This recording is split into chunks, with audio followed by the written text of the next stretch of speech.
With the Butt Kicker Gamer 2, what you see and what you hear is what you feel. Butt Kicker. The future is feeling.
After kicking off the campaign at the Temple of Speed, the Precision Racing League GT3 paddock makes its way back across the pond to land in the Sunshine State and for a visit to the bumps. It's all going to be about surviving, about managing the challenge of the Sebring International Raceway, and today with round 2 on the cards, we'll find out how the form book is truly gonna stack up. Hello everyone, welcome back to RaceSpotTV, where my name is Arjuna Kankipati, as ever joined alongside by the one and only Joey Tebben. Joey, Sebring GT3s in what seems to be the strongest GT3 field we maybe have ever seen in PRL competition. Oh, we're gonna have some fun tonight. Yeah, I don't know how the field keeps getting stronger and stronger with every season. Eventually, we're going to have to file for a Nobel Prize here, because it's a little bit like we're defying physics. We're adding energy. We're making new energy in a way that isn't possible. And now we're here in the second round of the season. It was a great start to the season last week. 2 dominant winners. Now everybody takes on the bumps of Sebring. We'll see if they have any respect for them. Exactly. That is the thing. Who has been able to tame in this Fix series as well, which is on the cards first. The setups that they have been entrusted with to wheel their way around for 35 minutes. Here's a look at the schedule. Again, remember, it's a 10-round campaign. Drivers are allowed to remove one of the first 9 rounds from the championship, whether that's for needing to skip around for personal reasons or if they just have a very bad race. They may need it given how competitive the championship may be, but after this, after a couple of high-speed tracks, Joey, it's off to the Hungaroring, to the WeatherTech Raceway, Laguna Seca, slightly slower, slightly smaller tracks in their nature. Yeah, it's a very difficult to pass sequence of races, we can say that much, but drivers are going to be hungry at the Hungaroring. It could be a Laguna shake-up at Laguna Seca, you never know. That's always a place that evens out the playing field with the amount of experience every driver in the field has at that track, as it is free on iRacing.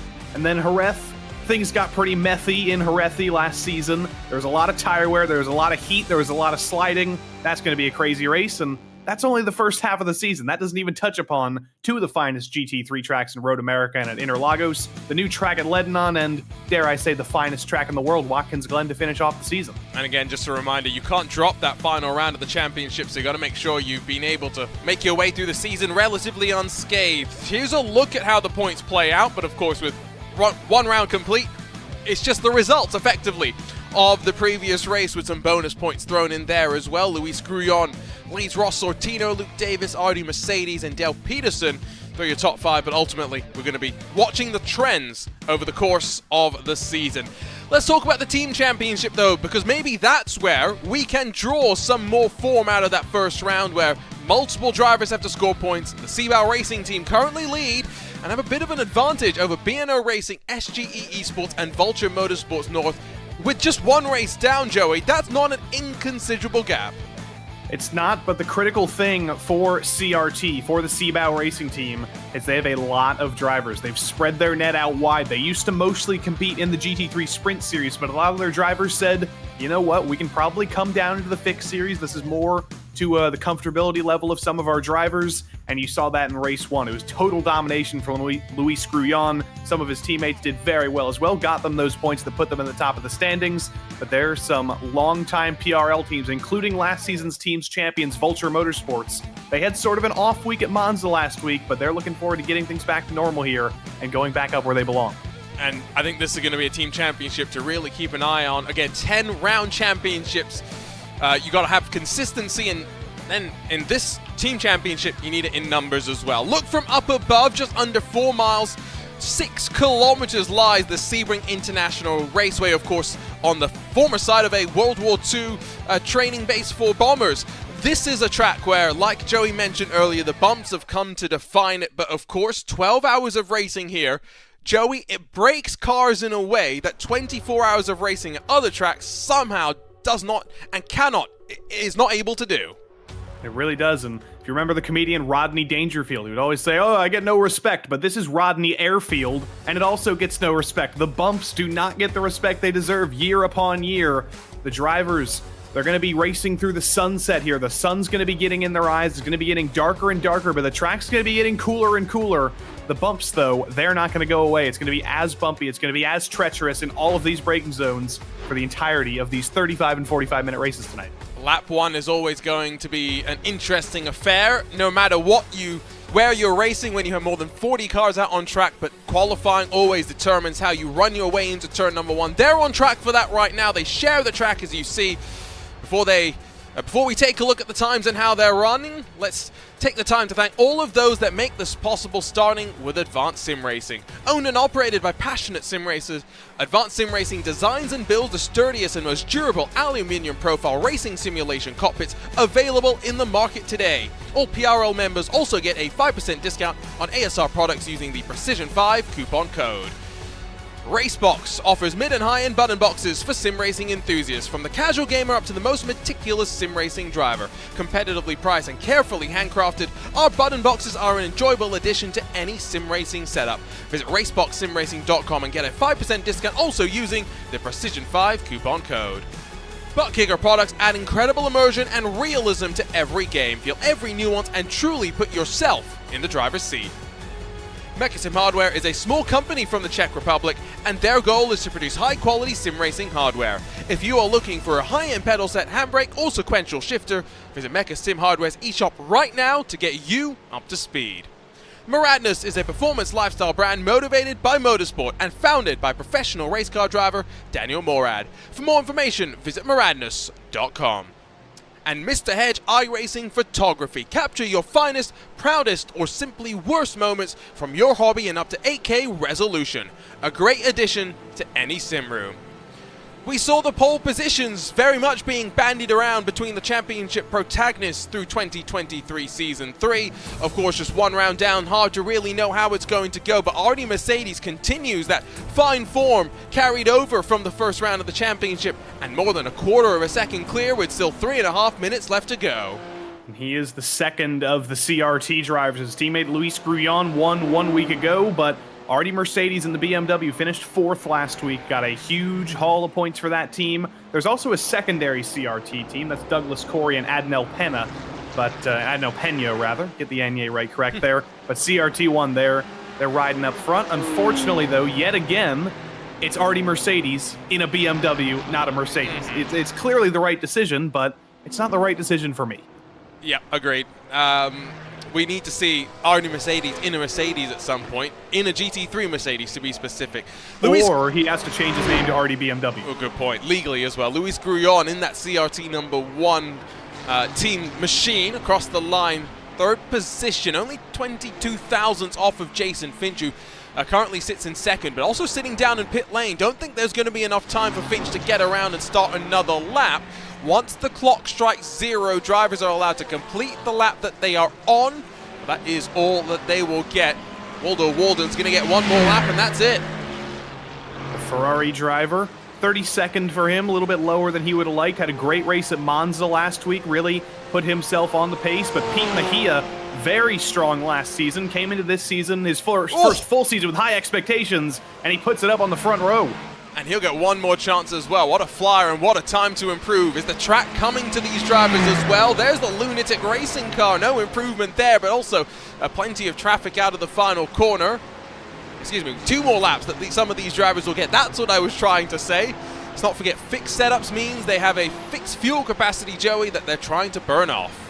And it does mean in this series it's open qualifying. You didn't see open qualifying last night in the multi-class series because open qualifying with multiple classes is just asking for chaos. But because it's all the same GT3 class, the PRL rules state that everybody goes out for open qualifying together, and it makes it immensely difficult to find clean track, even at a place as long as Sebring. A lot of drivers have been getting held up over the course of these 10 minutes, over the course of the whole 20 minutes of the qualifying session. And sometimes you see drivers who, through bad luck, through mistakes, end up on that final lap as their final chance. And that's some of the ultimate pressure. If you've missed the first 18 minutes, you've got to deliver in your final shot. Speaking of, Dale Peterson to the line, pressure on. We'll get one more chance, and that will be it. Same with Jim Feliz, and the 14 of Luis Grullon's going to wrap around to the line. Is there going to be an improvement here? No, but it's by the smallest of margins. One more lap for Grullon to try and get another pole position. We'll see how it goes with the interesting sun, like you mentioned earlier. The practice that they were doing earlier was in nighttime conditions, so very, very different, Joey. Very different. A lot of the drivers have been doing official races. That's kind of the system that a lot of drivers go by. They do some official racing on Monday night, then they hop in here for the rest of their practice. It's a little bit earlier in the day. It's going to be a little bit hotter on track as the sun is actually shining on it, but it is Sebring all the same, and every driver does get a ton of practice before the session to really get themselves in the zone. It's going to take a little bit of adjustment, but I have to imagine that everybody has shaken the night rust off and they're ready to go racing in the dawn, or the dusk, instead of deep into the night. Here we go. Clock expires, and instantly checkered flag appears as Luke Davis slides up into the top 5. That was a very good lap with the pressure on. Is anyone else going to be able to slide up on forward in the closing stages? Kulaga to 10th. We see Buck Hamilton with no improvement to the line. Oh, the pressure's on for some now. Yeah, Eric Kulaga in the Ferrari this season instead of the Ford. It still breaks my heart, but he's doing good work with it up in the top 10. Glenn Vanko, one of the Team Beef drivers, once again debuting a new paint scheme. They seem to shift him around with every season. The number 29 not looking like it's tracking for improvement, but he does 2/10. It's not going to give him much in terms of positions, but it is an improvement either way. And Steven Martinez picks up 4/10 as well. Speaking of paint schemes, that's one that I am very delighted we get to see. Up into 14th, Michael Kulaga jumps to 12th. Who else might still have a chance to improve? I'm not sure. Jim Feliz is going to head out of the final corner in a very Porsche liveried Porsche 911 GT3R, trying to join Dale Peterson in finding some improvement, and will find a couple of tenths and slide his way up on forward into the top 20. Pressure on, delivers. Who else is on a time? I see Mejia's indicated as finding some speed, but is this lap going to count? I don't know, but he's going to have the draft. No, it's not going to count, and he already realizes it. Pulls over to the right. It's going to be a pretty happy day, though, for Pete Mejia, the father of 5, on the front row for, I believe, the first time in his PRL career. that's got to be a record for him. That's got to be one of his best results in qualifying yet, and he's going to hope he can follow it up with his best race result yet, which I believe would be a 3rd place from a couple seasons ago. Ian Cabana to the line, no improvement from 27th. The 079 of Sully Saad also runs to the checkered flag. There will be a final couple of cars that make their way to the line, but sun sets through Sunset Bend, and qualifying session comes to a close. It's almost like that final corner is named quite perfectly. Almost. I wish they built the track in the other direction, though, because it would have been great if we had Sunrise at Sunset Bend, and we could have another corner called Sunrise on the other side of the track. I don't know, but I mean, I'm just disappointed there's no Florida orange named corners. We bring up that every single time we come to Sebring. We talk about smelling the oranges, and they haven't listened to us. I feel like if you want to be the contrarian, though, we should just rename Sunset Bend Sunrise Bend. I mean, we could. I honestly don't remember which side the sun rises and sets in. Does it rise in the east, set in the west, or the other way around? This is why I didn't study enough in my astronomy class. Well, Artie Mercedes, 2/10 clear at the front. Joey, as we get ready to go 35 minutes, we'll get a full pace lap to run our way through the field as well, so no need to rush through that by any means. What are we expecting after what was a pretty crazy round 1 at Monza? I mean, it's going to be, I think, a little bit more separated than it was at Monza. There's fewer percentage of straight lines at Sebring. There's a few more in terms of passing zones. It's going to separate the field out a little bit more. But Artie Mercedes, 2/10 over the rest of the field in qualifying. He's going to be pretty tough to chase down. The field will get stacked up, like I said, for a full formation lap. They'll run for 6 kilometers around the bumps before they get the mark to go racing here for what's going to be an electric round 2 of the final season in 2023 of PRL GT3 Fixed Racing. Respect the bumps is not just a motto, it is a mantra that all must live by when they make their way on over here to Sebring. Let's run you down through how they qualified in that 20-minute open qualifier session. Artie Mercedes and the BMW, somewhat disappointingly, as ever for us commentators, but impressively for him on the front row and in pole position for the very first time. More than a quarter of a second clear almost of Pete Mejia on the outside of the front row. Jason Finch and Luis Grullon in the Porsche and Ferrari will share row number 2. The Lunatic Racing cars return to the series and into the top 6 alongside Jared Keane for the SRT Esports Triple 2. 7th goes the way of Jeff Carollo, while Kevin Santana looks to try and dazzle and confuse in the Stealth Camo 296. Douglas Corey, Eric Kulaga 9th and 10th positions, with Ryan Miller and Tyler Graf 11th and 12th. Graf hoping to put the disconnection on the final lap behind him after what was looking to be an impressive debut at Monza. Dale Peterson in a very yellow Ferrari is alongside a very purple Alex Wright. Stephen Martinez in what is a very American Vulture Motorsport South number 53 has Felix Felice on the right-hand side. Ross Sortino, Sully Saad, 17th and 18th positions while bookending your top 20. It's Buck Hamilton and then Jim Felice. John Jones, Michael Kudlaga will share row 11 with Colin McKenzie and then Chad Noble's 23rd and 24th positions.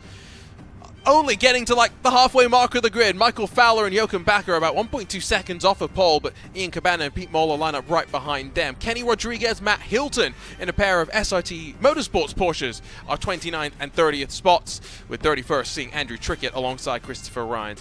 Where's Waldo? Well, Waldo Walden's back in 33rd. Sean Mulholland sees 34th to his name. Paul Joseph Clist and Kevin Bergquist are 35th and 36th positions, while Matthew Senoban and then Glenn Vanko 37th and 38th. Robert Jeffries, Steve Bammer, Jeff Fleischman, and then Adno Pena roll out through the top 42. Final cars with representative lap times onto the board. David Morris and Drew Golden struggled to get a lap time that showed their pace, while Drew DeWeese, no lap time for him, 45th position, will have a long way to go. They have plenty of time to build some temperature into their tires. If you're wondering what sort of conditions that, well, they are dealing with, you can take a look at them right now. They're pretty cool, and we're going to be racing once again, Joey, into the night. Yeah, pretty cool for Florida. 81 degrees Fahrenheit. That's about as cold as it gets in Florida. We always talk about the differences in the climates in different parts of the country. If it was 81 degrees where I am here in Connecticut, people would be sweating themselves to death. You'd see people in shorts. You'd see people in nothing. In Florida, if it gets down to 81 degrees, people are putting on their winter coats. So it depends. We've got some drivers from the southern half of the world, some drivers from the northern half of the world, some from Florida. They're all going to be sweating in their sims, though. I have a feeling about that. What are your expectations, Joey, here on the opening lap? You can go 2x2 through the entirety of the lap. It's not necessarily what I'd recommend. It's not what I'd recommend either, but in a field that's this big, 53 cars, if I'm remembering my numbers correctly from about 20 seconds ago, you're gonna be forced to race with somebody on lap 1, especially if you're starting in the middle of the field. And this track is known for big checkups, especially into turn 3, into the hairpin as well on lap 1. It's going to be about surviving, especially if you're in the middle of the field. If you're at the front of the field, you're off scot-free. You're most likely going to survive, but basically everybody behind, they are, as Ralph Wiggum would say, in danger. Sometimes we talk about incident points. We talk about how those might come into play. Joey, I don't necessarily think that's something we're too worried about here. Old school track, yes, it's an airfield, so it's relatively flat, but there's grass on either side of most corners, and where there's not grass, there's tarmac, yes, but you don't really want to end up there. No, and it is an airfield, which makes me think of a gap in iRacing system. You know, you get an incident point for going off track, you get an incident point for loss of control. I think they should add an incident point in the Z direction, though. If you get too much air, you're forced into an incident point. Too much air. Too much air. If you end up as a plane on the back straight of this airfield, you should get an incident point for that. Just add insult to injury. Are you thinking of any specific drivers right now, Joey? I must ask. I mean, there's been a few drivers who have gone to space in this series in the past, and it's entirely possible at Sebring without things funnel up in turn 1, so just covering all bases here. Well, the drivers are getting ready to go as ever. Don't forget, we do have some onboard looks through the field with their webcams. We'll take a look at that once we get underway. It's another Sebring racing car on the front of the field getting ready to lead us to the green, but Pete Mejia also on the front row for the very first time with Artie Mercedes, two drivers hoping to make an impression. And Sebring can bite back. There's 45 GT3 cars locked and loaded, ready to go, and waiting for Barney to drop that green flag. Already Mercedes in control of the field, and the Precision Racing League GT3 Fix Series is underway. Snaking back to the inside, Pete Mejia sees a challenge from Jason Finch in what is a very wide and inviting turn number 1. Mejia holds on, one of the Sebring cars goes wide, and the Lunatic car takes avoiding action. Only one car wide through the opening section, onto the brakes hard for the first time. Almost 3 wide they go, but Joey, it's a big lead that Artie Mercedes has as they work through the long right-hander. Yeah, very well done by the majority of the field to avoid the spinning car there. I believe that was the CRT BMW, and there's the trouble through 3, 4, and 5. I told you it was going to happen in the middle of the field. And, well, that's a lot more than I think anyone would have wanted to see. Now onto the brakes through the hairpin. This is where you sort of start to get things figured out, and for the most part, those that were not involved in the drama have indeed started to get single filed out. Mejia only 9/10 off the back of Mercedes. Grullon, Finch and Keane the rest of the top 5. Side by side in towards Cunning, and that was a big send under the brakes. It's Ross Sortino in the green Ferrari. It was a big dive there, but he made it work. And now Felix Feliz and Jim Feliz find each other on track. I don't believe they're related. Felix from the Carolinas, Jim from Portland, Oregon. But either way, they found each other in the middle of the field, and critically, they've both survived lap 1 so far. It's going to be difficult to try and pick apart everything that happened there on that opening lap, but what we can say of the 44 that actually took the green, one driver elected not to take the start. Only Chad Nobles is back down on pit lane. Everyone else is still on the track as Jim Feliz tries to go the long way around and set the run up onto this long back straightaway in towards Sunset Bend, but it is where we find Artie Mercedes onto the brakes and heading towards the line 6 kilometers later. 7/10 clear at the front. This is not necessarily going to be a race where you break away. As the sun continues to set, Joey, it's going to be increasingly difficult for these drivers to hold their rhythm, maintain their speed. Coming to turn 1 for the second time here. Tires are going to be a little bit warmer. They're going to be 3 wide a little bit further back. I think that's Sully Saad and the 2 Felizes. They resolve things eventually. Felix says, you know what, it's probably not smart to go 3 wide around the outside here. I'm just going to get back in line and let Sully Saad and Jim Feliz continue to go side by side. He's just hunting behind these guys, looking for a door to open. Alex right behind him as well as trying to burst through after going off on lap 1. There's lots of very hungry drivers who were slighted on lap 1, and they're pushing to make up all that track position early. So much drama for these drivers as well. If you look on the left side of the screen, you'll be able to see the movers and shakers. Not so much drama inside at the top 10. Further down you go. the bigger those numbers get, both in terms of pluses and minuses.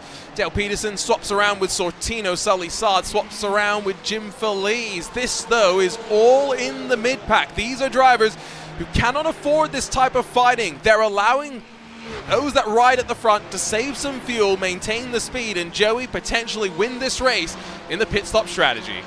And these are two drivers in these Ferraris who are not happy to be outside of the top 10. Ross Sortino finished second last week, looked to be in contention for the win all race long at Monza. Unfortunately, it's been kind of a fall back down to earth at Sebring. Maybe a track that suits the Ferrari a little bit less, maybe the track that suits him a little bit less. Either way, he's fighting with another guy who doesn't like fighting outside of the top 10, Dale Peterson. He's been on the podium before in this series, almost ended last season with a podium. Doesn't seem like it's the best track for the Ferrari, because top Ferrari is third Luis Grullon, nowhere near the lead though. This is the swings and roundabouts, though, of GT3 racing with balance of performance. Sometimes one car better with certain facets of a track. Maybe the suspension here not suiting the bumps that we are going to end up talking so much about. Sortino tries the switchback, the up and under through Sunset Bend, but it's a corner with seemingly an infinite number of lines, so whether or not your line is fast remains to be seen, but at least for the time being, Peterson going to be able to cover the inside and hold on. That is a very yellow sun, I have just noticed, by the way. I'm getting sunburned. Yeah, I was going to say, even I am getting sunburned from that. I wonder what that's like for drivers in VR heading off into Sunset Bend as Sortino sails it up the inside of turn 2. Oh, Dale Peterson, I think that was just a technical issue. He swerves off the road. I think he's okay. He's revived himself. He's gotten back in line. That looked very much like a steering wheel giving out or something, because he just swerved hard left. And there's more drama at the back, by the way. And oh no! Through turn 1, I think Admiral Pena's lost the entire clip of the front end of the Ferrari. That's then magically decided to come back onto his car. Oh, clumsy, it would seem. And speaking of all of that, Joey, shall we start to pick our way through the madness? Here it is. That's Douglas Corey in the CRT BMW goes around. Alex Wright does a very good job of staying all the way to the right. Gets on the grass, though, and loses a ton of spots. So he preserved himself. Didn't end up preserving all of his positions because he was so kind and courteous. But there's everybody else who crashed in turns 3, 4, and 5. There was just one spinner. It was one of the SRT Esport Porsches. And everybody else just checking up, coming through. It's like a traffic jam. It's like a rainstorm on the highway. Everybody comes in and nobody can check up. Why don't we try and jump back through this sequence? And, oh, it's Ryan Miller that actually got tagged around initially. See if we can figure out the initial instigating thing here. And I've just noticed another Ferrari spun around through the inside of turn number 1. I mean, it's very difficult, but I'm going to assume there was contact with one of the Vulture Motorsports Ferraris. Potentially. That was our old buddy John Jones, I think. Jeff Fleischman in the Moradness purple Mercedes is spun around the middle of the road there, and many, many other drivers just filing through. You see John Jones coming back through, actually, after his spin in turn 1. He was probably saying, thank you very much, guys, for wrecking. This kind of brings me back into things. My mistake has immediately been repaid. And it's sometimes helpful to have drama up the road, isn't it? And while that all happened, I can only imagine there was more that we then ended up missing. More happening right now, and it's through Sunset Bend. Douglas Corey, Jeff Fleischman, John Jones. It's from lap 1. It's the same 3 drivers. You stole the words from my mouth. Unbelievable. Sometimes it doesn't rain, it pours. It's Florida. It's a hurricane for these guys. And that's incredible. The same 3 drivers that all had 3 separate incidents on lap 1. They've all found each other again. That's beautiful. That's the magic of racing.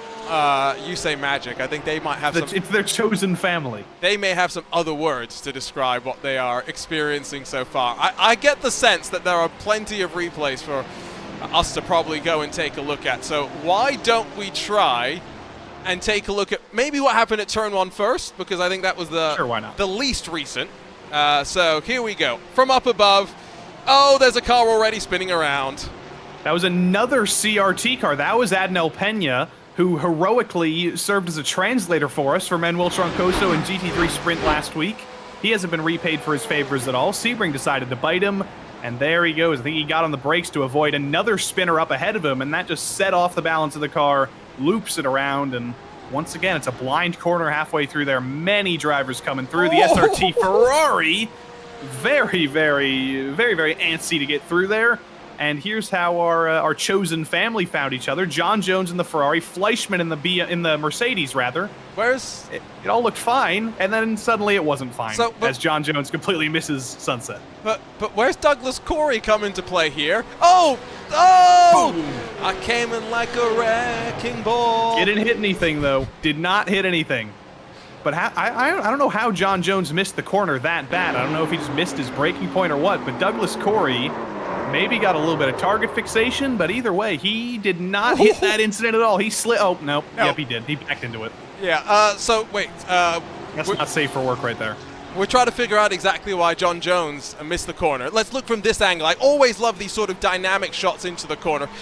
Not much action at the front of the field right now. That's why we can analyze these replays. Target fixation, I feel.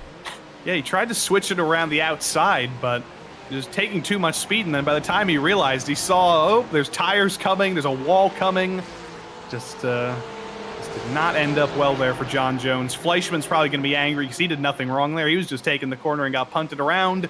And poor old Douglas Corey is going to want to find the nearest flight out of Sebring. He's not liking this place. It's not like Daytona where there is legitimately planes that you can see flying on iRacing, but I'm sure no shortage of air options to depart the scene of Sebring pretty quickly. There's also a rather lovely hotel here on the site, which actually IMSA owns and operates, so you could always stay an extra night and enjoy whatever festivities IMSA has to offer at a racetrack like Sebring.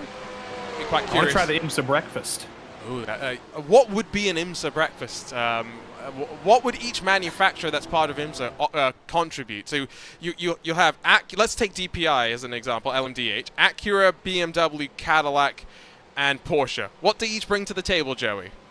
I mean, I was thinking more like a LMP2 egg omelet. That's not too bad, but what about the dentist coming into play? That would have to be like a glass of milk. You know, that's what the dentists always say. Either drink a glass of milk or drink water. Dentists don't believe you're allowed to drink anything else other than milk and water. They're one of the few professions that's that harsh on you. Every time I go to the dentist, it's like, oh, you drinking anything other than milk and water? Yeah, I'll have a Diet Coke every once in a while. I'll have an orange juice. No, milk and water. You're killing your teeth. It's every time. Interesting. Well, I did mention earlier that we have a couple of drivers giving us a bit of a webcam feed. Take a look at least one of the drivers. Unfortunately, I'm not sure what to expect from Jeff Fleischmann, but yeah, it doesn't look too thrilled, and I can understand why. Not one, but two incidents so far today. He's still repping the brand, though. Still repping more Adness. One of the main guys in that squad. The only one of his team in this series, though. He's racing all on his own. He's throwing it off the track a little bit as well, but he's having fun. It's a Sebring track day in a Mercedes GT3 car. He's having as much fun as he can, and hopefully he's got some of his teammates.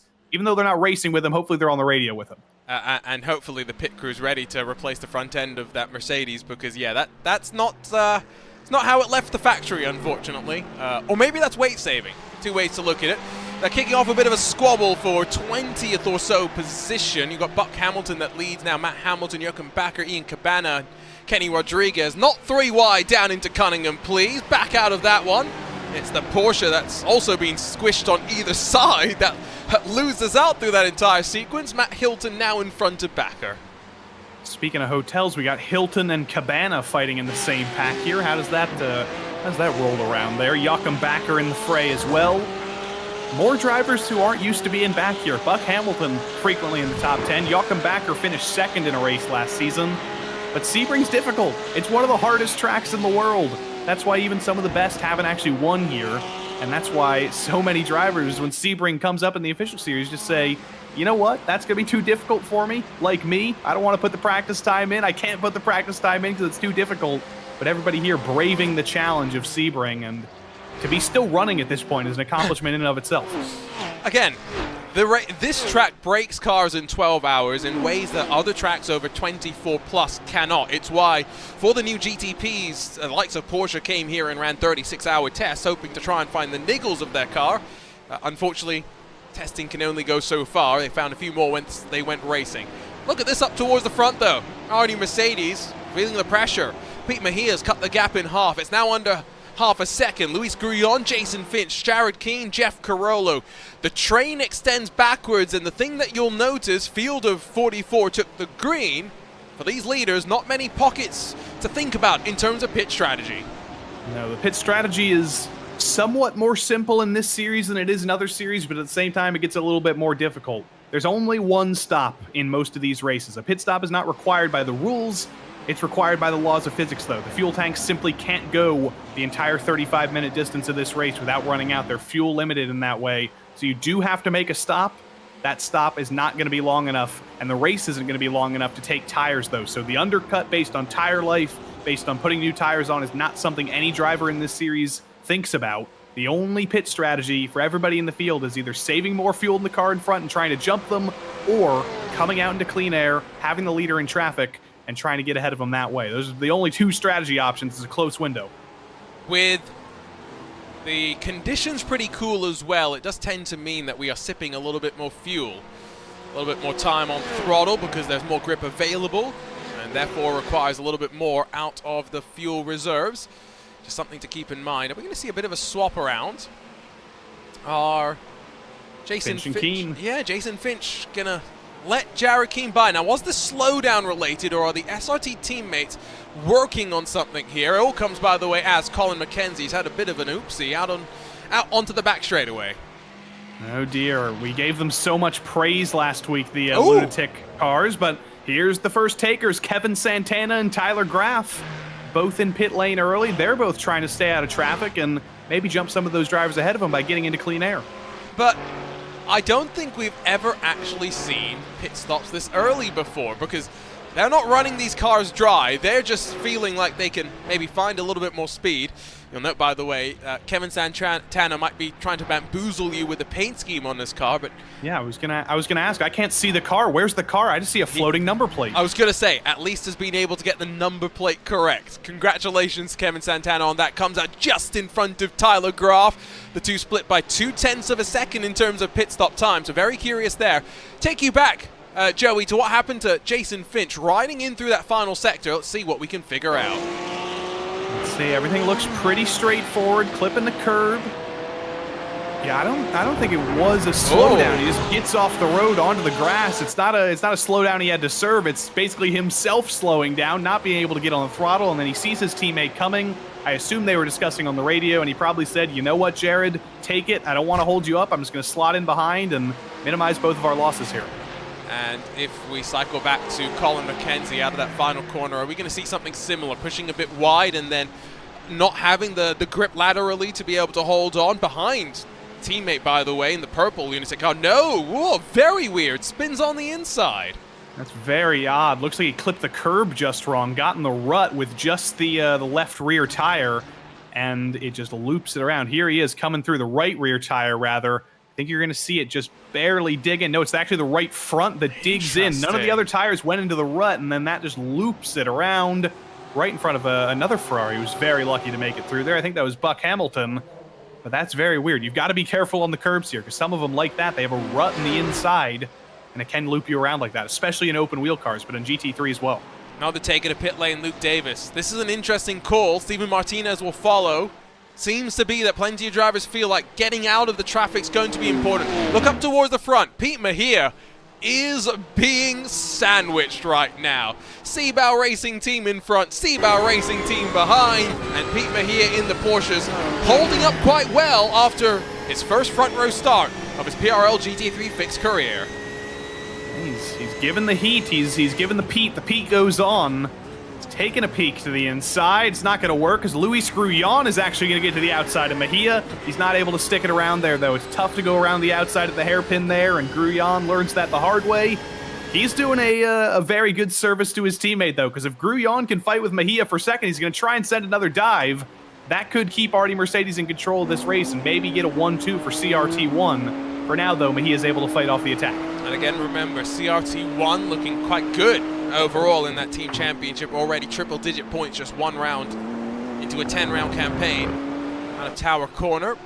Not too many cars have really pushed the limits of the track there. It has been good to see, but it is very much a place where you do tend to expect people to rack up the incident points over the course of a day. Almost halfway through this one as well. Remember, 35 minutes. Drivers aren't mandated to come down pit lane. It's just the reduced fuel capacity that we have that in effect brings them down to the lane. It all just depends on where they want to be. You can see Jared Keane, Jason Finch, and Jeff Carollo. They're not totally off the top 3 right now. I do wonder, now that it is past halfway, could this be the lap where the leaders come in, or are they going to extend it even longer? It looks like a pretty narrow berth through sunset for Artie Mercedes. He stays out, though. Tricked me a little bit there. Grillon. I think Luis Grillon is in from third. He was getting held up by Mejia, and he thinks the best way of action is just simply getting out of there and coming down pit lane. And so the question will become now, does Luis Grillon get dropped off into a clean spot on track? Have to wait and see. Lift of the throttle there as we ride on board with Jeff Carollo. Almost pushed too wide out of turn number 1. Very uncomfortable feeling, I'm sure, for plenty. There is the sight of the Sebring Racing Ferrari almost parked up against the pit wall. Yeah, well, lucky he's not doing a driver change. That would be a difficult thing there, but he's good. I don't think he's got any damage. A 12.2 stop, though. You're going to have to remember that when the leaders come in. Grillon is going to come out behind a little bit of traffic. He's going to have a little bit of a buffer, though. I don't know if he's going to catch the 2 Porsches in front before the 2 leaders come in, but he may just do so, maybe at the start of lap 2 based on his pace so far. Keep an eye on this battle up front. Let's keep tracking things that are happening through the field. After the early pit stops, Luke Davis, Tyler Graf, Steven Martinez, they're now 20th, 21st, and 22nd. Luke Davis is on the back of Michael Kulaga and only 4 seconds behind Luis Grillon. This is a chance for Luke Davis to get a big undercut working here. He can't lose too much time behind Michael Kulaga, who last time by did a 2:02.002, which is about half a second plus off of what the leaders are doing out front. The ketchup and mayo special here for Luke Davis. Back in the series after a season off, but got in the podium at Monza last week, kind of surprised himself, and I think he's really thinking about a podium now, but he is absolutely getting held up at the moment, trying to get by, looking for ways through the middle sector, but he's not quite fast enough to go for any real high percentage moves. He was going to get by the Vulture Motorsports Ferrari up ahead of him. He'd need to be a low percentage dive, so I think he's going to wait for that little bit longer. This guy can't wait any longer, though. It's Luis Grillon, and he is absolutely stuck in traffic in the final sector. This is already 3/4 tenths, surely. And as Jared Keane, Jeff Carollo come in, bit of a response to the pit stop, you would think, from Luis Grillon, who, out of the Le Mans corner onto the Ulman Straight, still has yet to find a way past the 2 Porsches that sit in front. Glenn Vanko and Robert Jeffries, 2:02. 6.74 for Vanko the previous time by. That is more than a second and a half slower than what Artie Mercedes did last time. Both of those cars came down to pit lane, though. Luis Grillon continues on the charge. Where are those that came to the lane going to fare out in comparison? It's going to be pretty close, actually, I think, with the lead car, Jared Keane. Grillon's going to get through pretty cleanly, but still Keane was many seconds behind Grillon when he came into the pits. I think he was 4 seconds behind. Now it's less than 1.5. And that is what the visual representation of how much time you can lose in traffic. Grillon did a 2:29.364. It's going to be hard to really have comparisons of how long he lost in traffic and lap time, but we'll try and keep an eye on that. Jared Keane did have a 1 second shorter stop, had a bit more of a certainty about how much fuel needed to go into that car. We have now less than 15 minutes to go. We've got 10 laps complete. Mercedes, Mejia, Finch, Kulaga, and Feliz. 5 cars yet to make their trips down to pit lane. Mejia was bringing the heat earlier on, but he's lost about a second to Mercedes. It's his final lap, I think, before everybody's going to be forced to come into the pits here, so he's just trying to minimize that gap as much as possible. Eric Kulaga as well, currently in 4th. Probably not going to end up there. He still has to make his stop, but this long strategy has been in completely clean air. He's just been running his own laps. Calculate 8 seconds behind Artie Mercedes. I think he's going to end up in the top 10 at the end of this cycle.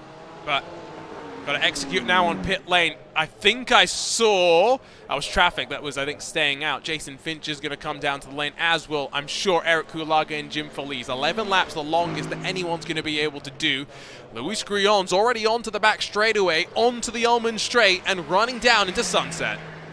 I don't think he's going to be thinking about the lead. I think he's simply been held up too much, but this is going to be an interesting battle at the bottom of your screen between Mercedes and Mejia. Both of them have evidently been pushing at 100%. Mercedes in the lead, Mejia trying to chase him down. But what's the difference going to be in pit stop times? The number's ticking up. 12, 13 seconds for Mercedes, 13 for Mejia. Grullon was faster, but did he lose too much in traffic?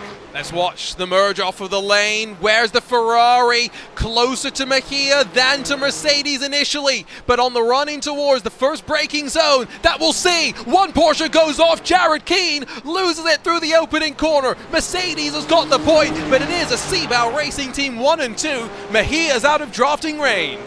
That is absolutely shocking to see Luis Grullon close that gap down that much. Got absolutely murdered in traffic, but that 1 second he saved with a shorter stop on pit lane really kind of equaled things out there. And through the pit cycle, against all odds, Luis Grullon is actually the winner of it all. He's going to get to the inside of his teammate, has to leave him a little bit of room, give his teammate a little bit of respect. These guys are fighting for the team's championship, but they're going all out, and Pete Mejia's going to love that. They cannot afford to battle and lose ground to these drivers still trying to chase them down. Not just Mejia, but Jeff Carollo as well. We'll keep an eye on these drivers at the front. Let's not forget, plenty of other fights going on as well. And we saw, out of the back of our eyes, Jared Keane losing it through the opening corner. It was contact with Mejia. And I've got to say, I don't know what more you can expect Mejia to do. No, Pete Mejia did nothing wrong there. That's just, unfortunately, a Sebring pit exit moment. It's so difficult. You get spat out right on the racing line, and when you're Jared Keane, you don't really know where Pete Mejia is. You don't have a spotter necessarily. You might hear it in the last second that there's a car outside, but you're already committed to the corner. You don't necessarily know where that other car is going to be, and you can't afford to back off that much because you're fighting for your own position, trying to fight for the podium. Just an unfortunate situation there. Nobody's fault. Nobody in trouble. Ross Sortino's in trouble there on his own. Another curb clipper in that Ferrari. Commentator's curse, lost the front end of that car, and well, that's not going to be comfortable, that's for sure. Was making good ground in this fight that we were keeping an eye on with Sully Saar, Jim Felice.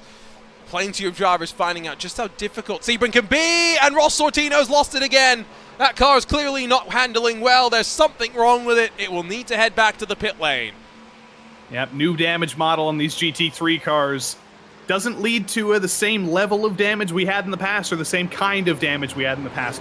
Before, in the old damage model, you tended to lose straight line speed, you tended to get your suspension bent a little bit, but this is, it's more focused on losing the handling with this new damage model added to the GT3s, so when you get damage like that, there's some cases where it's going to make it almost impossible to drive, and unfortunately for Sortino, he's going to have to take a toe back. Grullon peeks to the inside, though.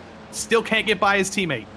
It was a half look. My moment of curiosity was Jason Finch dropping down the timing screen, who was doing really well, all things considered, after starting up inside of those front two rows. And that's two SRT Porsches having issues in, what, 2 laps? That is not ideal by any means. Sebring Racing Team running great up the front. Here's a look at what happened, though, to the second of the SRT Porsches. Coming into turn 5, just carries too much speed, loops it around all on his own. Everybody does a good job of avoiding him there. Carollo and Davis coming through. That's just simply a case of taking too much speed into turn 5. It is a fast corner. It's not quite that fast corner, and the unlucky 13 spins out of the top 10. That is going to be catastrophic for SRT in the Teams Championship. You can't afford to turn a 4th and 5th place finish into an 11th and a post 20th. That's going to hurt a lot for them. 100%. It is one of those debriefs that they'll have where they'll be a little bit irritated with how the race has gone, but they'll regroup and hope that next week when we go racing at the Hungaroring, they can have a little bit more luck. It's all, of course, going to start in qualifying a race like that. I must say, from us thinking that Luis Grullon had lost seconds with the undercut to now thinking that Luis Grullon is looking for a move every single corner, and now gonna try the move into turn number 1. Two Sebring Racing teammates aren't racing like their teammates right now. No team orders over in CRT land. These guys are going to battle for the race win. They're going to be battling for the championship all season long based on these first 2 races. So why not get a preface on it at Sebring here? Start racing with your teammate, get a little bit more experience with them. It's good when it's a teammate because whether you're talking to them over communications, whether you just know them from practicing together, it is easier to race with a teammate than it is to race with somebody completely unknown. But it's also harder to race with a teammate because you want to give them respect. You don't want to be the driver who takes out his teammate. You also want to win the race. You also want to make the move. It's a delicate balancing act.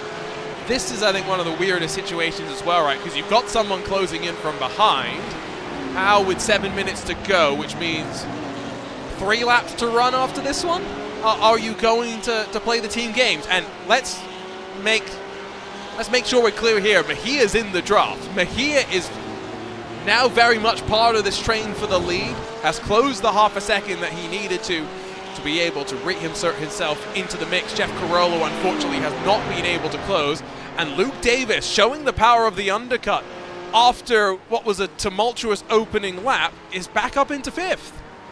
And a podium could be possible for Luke Davis. If he can get by Jeff Carollo, he's making good progress. He could fight with him for 4th. If there's any trouble whatsoever here in the top 3, Luke Davis could be sitting pretty, but it's a good run for Luis Grillon in the Ferrari. Down the back straight, still not able to get close enough to peek to the inside into Sunset. That's a good place to scare your opponent off, but he's very wide. He's in the marbles. He's almost going to get it into the wall. He recovers it, though, and it's actually going to give him an excellent switchback down the front straight accidentally. Gives him a good run, but lost so much ground that it's just going to be closing the margin back up. You can't afford to slip up, and Luis Grillon, once again, deja vu, half-hearted send into turn 1. Not going to be able to get past for the lead, but it is with 3 laps to go that they crossed the line. Last time by, Jeff Carollo actually closed by almost a full second, so not just Luke Davis, but Jeff Carollo could have a podium as well. It feels like Sebring Racing BMW at the front is starting to go off. Well, ironically, the car and the driver that put it on pole, that have led every single race, every single lap in this race so far, he's the slowest car in the field right now, or at least the slowest car in the top 5. He is holding up his teammate. He's holding up Pete Mejia, and the 2 drivers behind him, Carollo and Davis, are catching as well.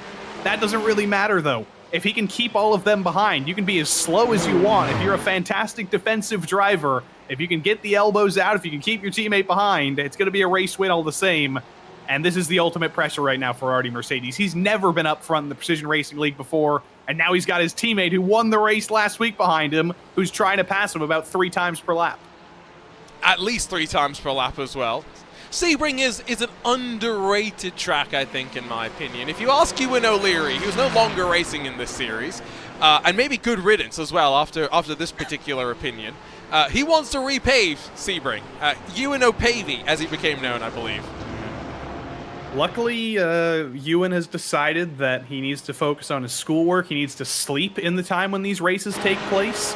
I think some of the drivers in the field are probably happy about that because they don't have the wild card battering ram out there. But yeah, even I don't think we should repave Sebring. I hate driving Sebring myself. It's too bumpy for me. It's too difficult to master. But it's the bumps. They gotta stay. That's what makes Sebring Sebring.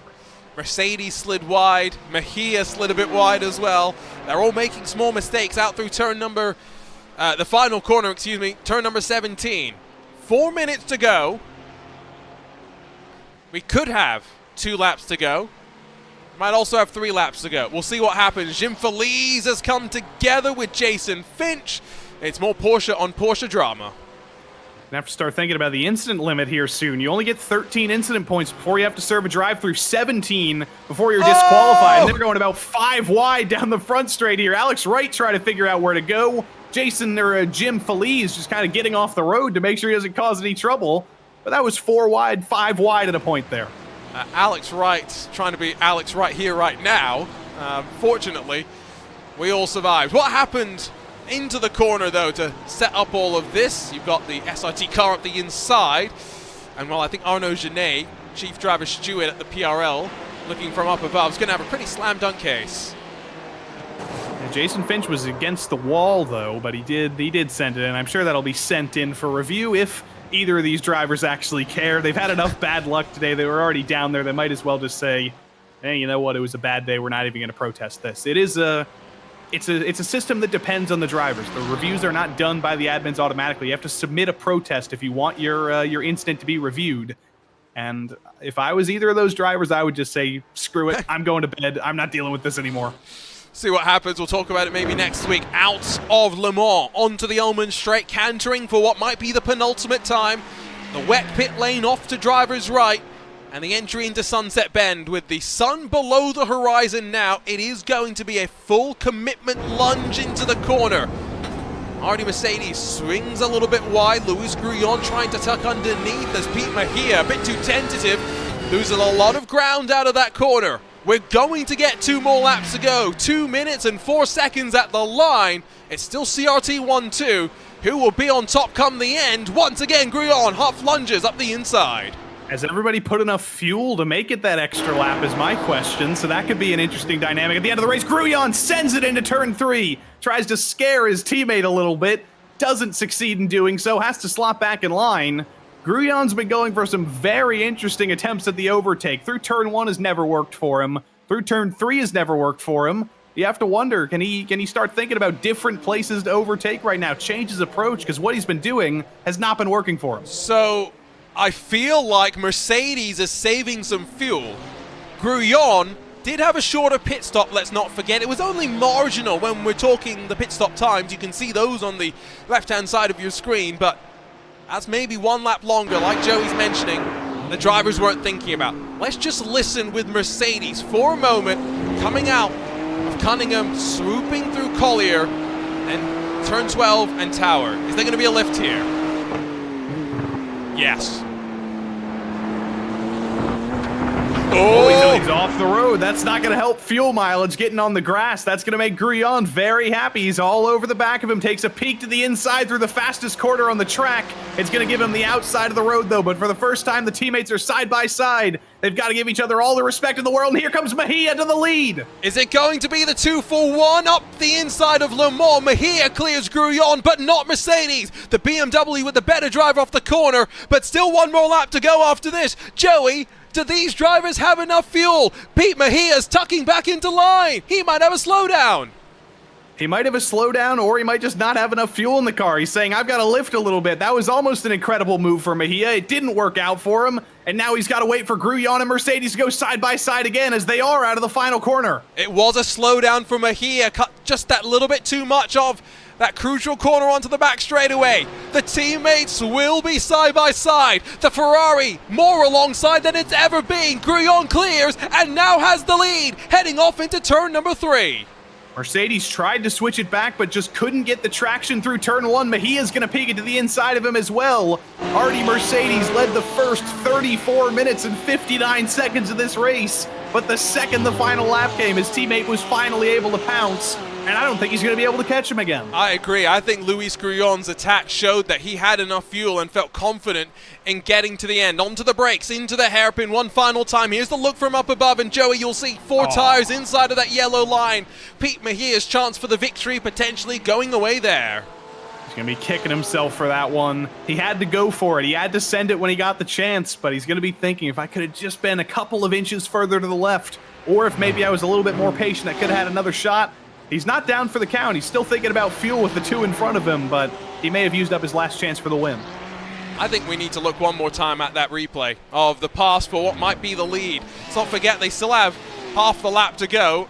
It's 3 kilometers or so at Sebring. You might still run out of fuel, but it's the bravery to stick it up the inside, and to then park it on the apex shows the wherewithal to realize that was the only opportunity for the BMW, for the teammate to get back on through, and Luis Grullon read his one opportunity that he's really had as perfectly as he could.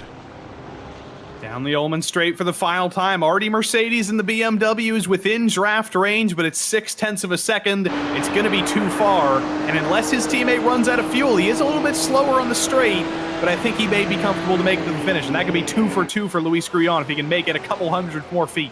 We keep talking about how crazy this season is going to be, and this race was wild, don't get us wrong, but Luis Grullon's proving us wrong. 2 for 2 in the Precision Racing League GT3 Fix 2023 Season 4. It's a Seabow Racing Team 1 and 2. They'll be delighted with how things played out, but the bumps didn't take too many victims. Joey, what a superb race that we had after the dramas on the opening lap. Artie Mercedes is going to be kicking himself. Pete Mejia is going to be kicking himself as well, but Artie led every single lap except for the last one, was so close to his first PRL win. It doesn't quite happen, and He's going to have a muted reaction to that one. It's a muted reaction to the victory, Arjuna. I don't think we're deep enough into the night for the fireworks to go off yet. I was wondering where our fireworks were going to be. Unfortunately, I don't think we're going to get any. Feel like a couple of drivers may have just run out of fuel. We'll try and get some updates for you at the end of the race, but you see there are some battles towards the line. Oh, Michael Kulaga just loses out to Waldo Walden. Glenn Vanko holds on to the 23rd position. Final drivers will come to the line. 44 started, but Joey, I said Sebring didn't claim too many victims. Only 31 of those going to be scored on the leading lap. A lot of those were in the opening laps. There were a couple drivers we didn't see what happened to them. Kevin Santana was one of those drivers who came in early in the Dazzle camo car, but fittingly, we lost him, and evidently he wasn't able to finish the race. Not sure what happened to him, but add him to the pile. We'll figure out what happened to most of those angry drivers after the night's over. That we will indeed. Jared Keen's going to be the next to finish. Actually, we'll get in 28th position. Drew Golden, David Morrison, Michael Fowler. Those are the final cars that we will wait to cross the line, with the sun very much now set here at the Sebring International Raceway. A fantastic race. Another blockbuster race to open up the season. Let's grab a look at what will be some unofficial race results, I feel. Let's see if head driver Stuart Arnaud Genet does have anything to say. Here's the Seabao Racing Team 1 and 2, though. Only split by 6/10 at the line. But Luis Grullon did just enough to lead the one lap that he needed to at the end of 35 minutes of racing. Arnie Mercedes, Pete Mejia grabbed the final steps on the podium, with Jeff Carollo and then Luke Davis through your top 5. Then you get into those that made their way forward at the expense of some of the others, the likes of Eric Kulaga, Tyler Graf, Steven Martinez, Sully Saad, and Dale Peterson. Sully Saad up 9 positions into that top 10. Felix Feliz 11th, with Buck Hamilton, Alex Wright, and then Jason Fitch down 11 into 14th. Jim Feliz, Joachim Backer, Matt Hamilton, Colin McKenzie, Kenny Rodriguez, and then Ian Cabana make up the rest of your top 20. Nice to see a pretty healthy mix of the manufacturers as well. The Ferraris not having it all their own way here today. 21st was where we found Peter Moller with Sean Mulholland, only 4 seconds back. Glenn Vanko, Waldo Walden, and Michael Kulaga. They got to break out the cameras. A little bit of photo finish for the 3 of them. Behind them, Drew DeWeese, Robert Jeffries, Jared Keen, Drew Golden, and Michael Fowler, as mentioned, from the final cars to cross the line. David Moore's 31st, the final car on the lead lap, and 1 lap down for the likes of Jeff Fleischman, Steve Bammer, while Andrew Trickett and Matthew Samuel-Bass still made the end of the race. Then we get into what is a rather busy used car lot, the likes of Ross Sortino, Kevin Bergquist, Kevin Santana, Bull, Joseph Kliss, Douglas Corey, all completing our top 40. John Jones, Ryan Miller, and then Adnel Pena. And Chad Nobles make up the rest of the cars that saw the green. Unfortunately, one driver elected not to take to the start, meaning not all 44 that were in the qualifying session represented at the end. Always delighted to be able to chat with a couple of the drivers. We'll see if Luis Grullon, Artie Mercedes will join us, but in the meantime, Joey Tevins standing by to have a chat with 3rd place finisher Pete Mejia. Indeed I am, Pete Mejia. So close. You were in that battle for the win in the last couple of laps, but it came down to a couple of inches through the second to last corner. You got that slowdown. What do you think you could have done differently in those last couple of laps? I don't know. I was going as fast as I could. They're all qualifying laps. I was just doing the best I could to hang on. I don't think there's anything else I could have done. I was just trying to race clean, give them space, but I was hoping that they would get into each other a little bit and let me get through, and that kind of happened, but I got the slowdown and it just ruined it. Still your first podium in a little while, and I believe you're planning on this being your first full season in this PRL GT3 Fix Series. 8 more weeks to go. It's a podium already. How do you think the rest of the championship's going to go? I'm just going to take it 1 week at a time. Everyone here is really fast, really consistent. Just doing my best. I don't get a lot of time to practice, so I just try to, the tracks I know are a little easier. The tracks I don't know a little more difficult because of the work schedule and whatnot, but I'm going to give it my best and try to give these guys a run. Pete, we know you're a father of 5, so what's more difficult, wrangling 5 kids or wrangling 44 cars at Sebring? Definitely 5 kids. It's like wrangling cats. Herd of cats. Definitely. This is definitely easier than that. Well, it's child's play for Pete Mejia, Arjuna. That's why he's able to get on the podium here. Congrats, Pete, and we'll see you next week. Thank you so much. Pete Mejia. Good to talk to Pete Mejia. I don't think we've talked to him yet before, Arjuna, and hopefully next week the CRT pals, Artie Mercedes and Luis Grullon, maybe they come to talk to us next week. Yeah, it would be nice. Let's not forget, of course, that these drivers all see the sprint, the Fix series, as the place where a lot of them are learning. And so for someone like Pete Mejia, who we've not necessarily seen so much of, there's still plenty to learn, I'm sure. The likes of Errol Urexoy, how many seasons did they take to bed themselves into this car before winning the championship and now stepping up to the GT3 Sprint Series? Let's talk about where we're going next, because it's the start of a run of what's going to be a tight and twisty sequence of tracks. The Hungaroring, not necessarily known for fantastic wheel-to-wheel action in Formula 1. It can be great in a GT3 car, but Joey, ultimately, it's likely to come down to strategy once more. Have you seen the Gran Turismo movie yet, Arjuna? I have not, unfortunately. Well, I won't spoil anything, but you will see the Hungaroring quite a bit, and it'll be in a different flavor than you're used to. So some might say that we're going to Silverstone next week, but either way, we're going to one of the tightest and twistiest tracks in the world, the first Formula 1 track that was behind the Eastern Bloc many, many years ago. And it's a track where it's very difficult to pass, fuel strategy, staying out of traffic. It's all going to be very important. It might not be the best race in the world on track, but it's going to be an enthralling strategy race next week in Hungary. I just, this past weekend, was commentating on some Ferrari esports action with this the Ferrari 296 GT3 car at this track. It's one of those places as well where we talked about incident limit today, Joey, somewhat with the amount of contact. This is a place where the incident limit, once again, will come into play. Now, all of these FIA Grade 1 tracks, the Hungaroring, many others coming up. The Red Bull Ring is famously bad for that, even though we're not going there this season. You have to be careful. You have to stay within the lines. There is grass and gravel at the Hungaroring in places, but at some of the most important places, like here at Turn 1 in the final sector, it is very, very far away, and it's very easy to extend the limits and start racking up those incident points. So let's grab a look at the schedule again. Just a reminder of where we've still got to go in this season, because, boy, it's a relentless ride. No gaps in the schedule. We finished just before Thanksgiving here in the US, and from there it will be a bit of a break before things resume for 2024 Season 1. First half of the season, still 3 races left to go, and then Road America, Autodromo Jose Carlos Pache, Circuit de Lebanon, Fuji, Watkins Glen. Boy, it's really looking quite interesting. Lebanon's the one where, Joey, none of these drivers will have any experience there.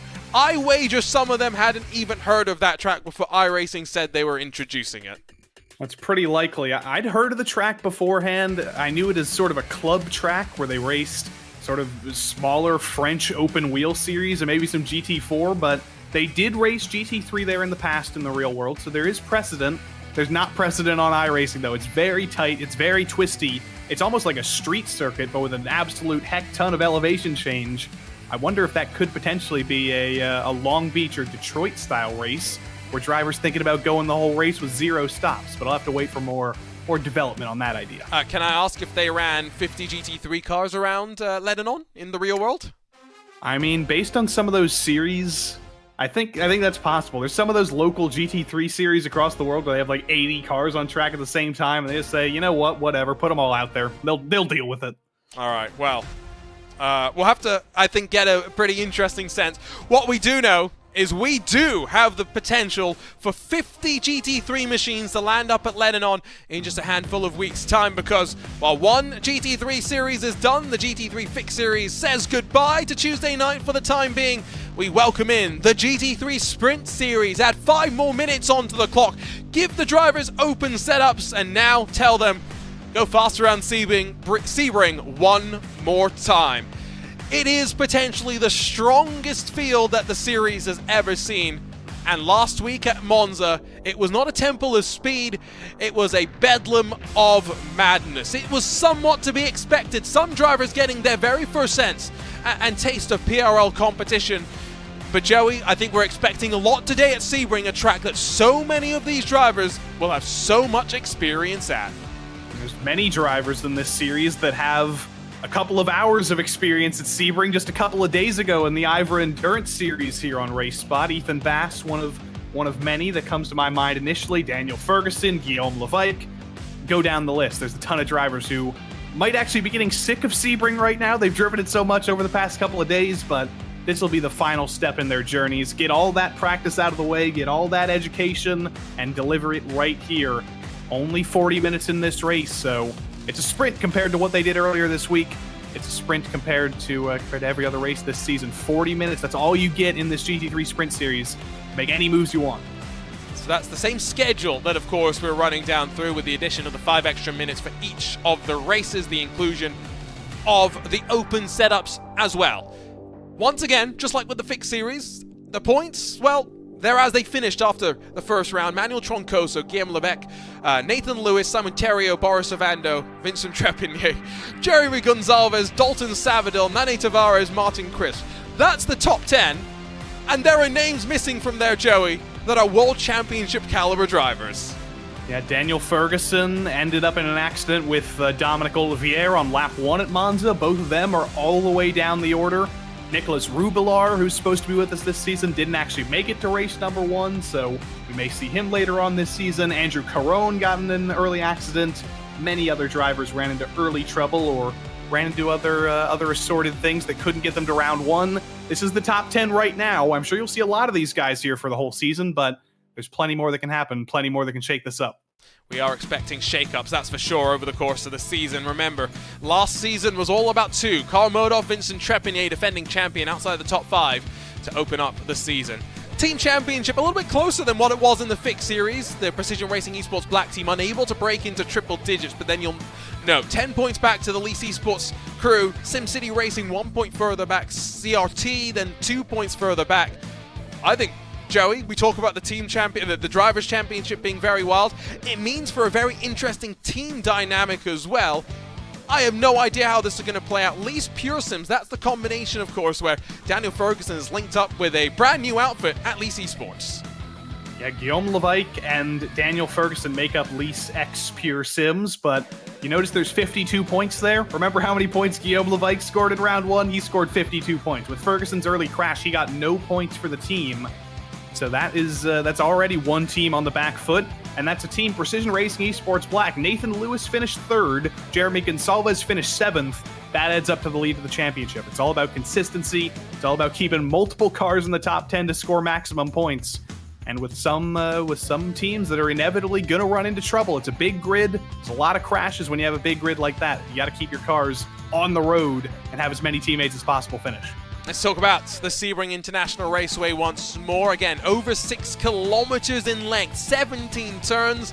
And what did we say earlier, Joey? Respect the bumps. Some drivers found that out in a rather brutal way in the race earlier tonight.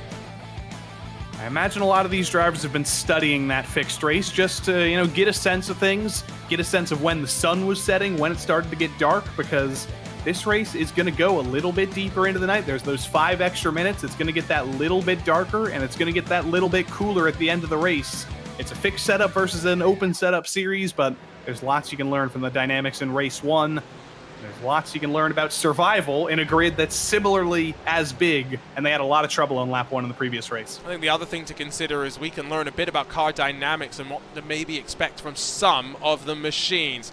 Here's a look at how they're lining up provisionally for qualifying. I say provisionally because we've got just a handful of seconds left. Once again, once the clock strikes 0, drivers can finish the lap that you are on. But Daniel Ferguson, Nicholas Rubel are joining us for the first time this season, and Manuel Troncoso are all sitting in pit lane and watching as the checkered flag is about to drop, and the likes of Guillaume Levesque, Vincent Trepigny, and even Boris Ovando still have the chance to improve. We'll have to keep an eye on some of these drivers as they work their way to the line. Here's Ted Lowendick, who heads his way down to pit lane. BorisOvando's gone up into 6th position. Is anyone else going to be able to improve? It's a big lap from Ted, 13th in a field like this. That's pretty excellent. Ryan Pucktel coming across the line does improve a couple thousandths of a second. It's not going to be enough for any positions there. Alessandro Torchio got a podium last season. Not going to do that from 27th right now. No improvement there. Simon Theriault, top driver from his team, the Lease Esports Cyan driver, beat his teammate Vincent Trepigny last week, and he's off a little bit this week, but he's going to be moving his way forward once race time comes. So Levesque's not going to improve. He's down to pit lane, so maybe the conditions not conducive to quick lap times. Dalton Sabadell was one of the faster SimCity racing cars over the course of that first round. He finds himself a healthy 2.5 tenths, and that will be enough for him to slide to the outside of row number 4. That's a very, very handy lap time. Who else can find some speed? Here's JP Alfonso in the 996. JP Alfonso to the line, the tattoo artist. No luck there. It's not a representative lap time for him. He's going to start a little bit deeper in the field, and in the danger zone there, in the middle of the field, the Ford of Jay Steffi comes across the line. I think we've got the final legitimate lap times here, and it is absolutely beautiful, not only to see Daniel Ferguson after winning in the Ivor Endurance Series with Pure Sims in the GT3 Pro class, but he's done something very rare. He has set an exact lap time, 158.000. It's beautiful. I didn't even notice that. Now, the developer in me wants to really know, is it down to 4 decimal digits? Are we 0000? But we'll have to wait and see. Top 3 split by less than 1/10 of a second, and then there's a bit of a further gap. 12 cars split by a second, Joey. It's not like the margins are big. I feel like we're going to get a bit of a breakaway at the front, and I'm not necessarily even sure if our defending champion Vincent Trepanier, half a second off, is going to be included in that group. Yeah, Vincent Trepanier has been sent to the Lions this season. He won the championship last season, but the drivers who signed up for this season who weren't here last season, especially Guillaume Levesque, who's the guy who taught Vincent Trepanier basically everything he knows. He was the person who transformed Vincent Trepanier from an AM driver to the top of the top pro driver in the PRL. And suddenly, the apprentice has to figure out a way to beat the master again. That's always immensely difficult. Here's a look at the conditions as they continue to cool off. You can see that the actual track temperature's a couple of degrees Fahrenheit cooler than what we had for the end of the Fix Series qualifying for these drivers. They have as much grip as they could ask for. They could not have hoped for much more in the qualifying session that has now come to a close. Daniel Ferguson will grab the pole position. 3 cars split by less than 1/10 of a second, around 6 kilometers of bumps. We're going to be in for a treat. 40 minutes of racing up on deck here at the Sebring International Raceway. Let's run you down through the starting grid for today's 40-minute affair. It's a perfect 158 flat for Daniel Ferguson, and the lease by Pure Sims number 16. Nicholas Rubelar in the Grid and Go BMW, that number 77 will be in second, while Manuel Troncoso in the Drago Racing 462 lines up inside of Guillaume Levesque in the lease Pure Sims 888. They're hoping as a team to be able to bring themselves back up into the march, but the defending champion Vincent Trepanier wants to hold on to those front 2 rows. He'll be lining up alongside Boris Ovando, who won a couple of races in our previous season. 7th goes the way of Andrew Caron. Dalton Sabadell on the outside of row number 4. Nathan Lewis and Dominic Olivier in the pair of Precision Racing Esports black cars bring the McLarens onto the top 10, while Juan Malaga and Charles-Etienne Boucher 11th and 12th positions. Hopefully not unlucky 13th for Ted Lowendick in the Purple Eaters number 72. Ryan Pucktail will roll from 14th with Fernando Yaquez, Gonzalo Cortez, Simon Terrio, and then Josiah Farrow rolling through your front 9 rows. Nani Tavares and Martin Crisp bookend your top 20 with Michael Terrafino and then Ray Dominguez 21st and 22nd.